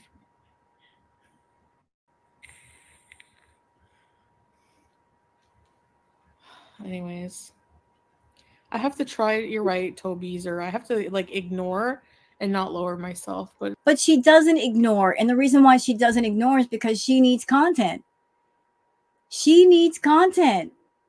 She needs something to talk about, and she's got that inner frustration and anger and loathing. She's got to let it out, or she blows up. Sometimes it's so hard. And if I do ignore, they try everything to try to make me react. No. You go to our channels and you watch. You trigger yourself. Don't start that crap. In rage. You know? Look at that pathetic loser who took pictures in her daughter's room. She had tried to have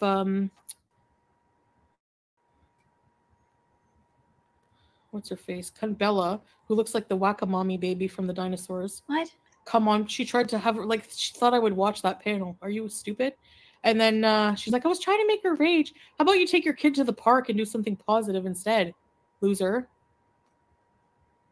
And then, you know, I just looked at StreamYard because I've got StreamYard open on a different tab. And I noticed that we're almost at 4 hours. For those that don't like the longer reacts, I am so sorry. But hey, I'm cooking and she's cooking. So we're cooking together. This is going to be a rarity where the react is a bit longer than normal. That's because Chantal's in a mood and I'm here to capture it all. So let's just keep going. I'm sure that the ghoul, FF Ghoul, is trying to put my aunt's pictures in her intro so that I'll rage. We 100% don't care what someone like you looks like has to say about us. Trust me. You're just a piece of shit for attacking someone's family member when they have no dog in this race. You stupid loser.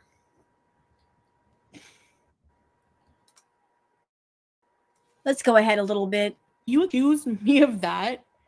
You would like, how do you get in bed with someone like that after? Like, how do you forgive that? That's so vile. Your kids are gonna see that one day. I hope you know that. Still talking about anyway. Just Breezin'. Anything else? Are we done talking about Just Breezin' FFG?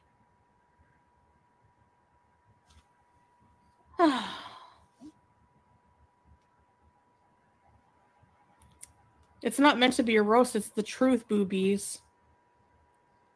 I'm sorry, but if you look at her and don't see Slimer, I don't know what to tell you.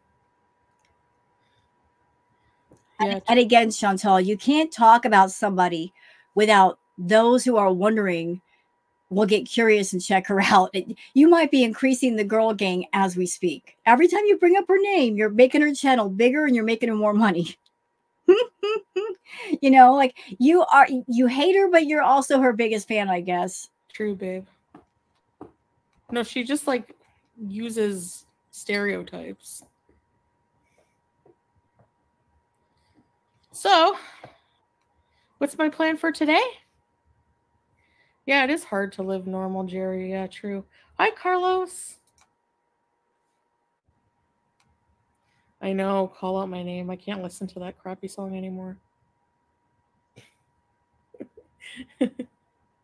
I can't listen to The Weeknd. That's because she's associates The Weeknd with Natter.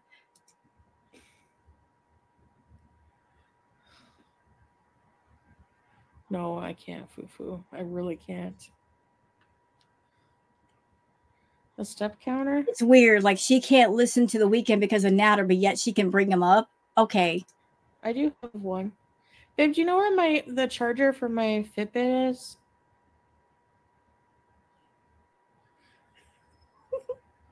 Okay, it looks like she's winding down. This react is already like longer than normal. I'm going to cut it off here. I need to cut all the air and cool this place down. So I'm going to go, y'all. I hope you guys have enjoyed this react. If you have, please like and subscribe and leave a comment. Thank you so much for being here, and I'll see you guys on the next one. Until then, take care of yourselves and each other. Bye.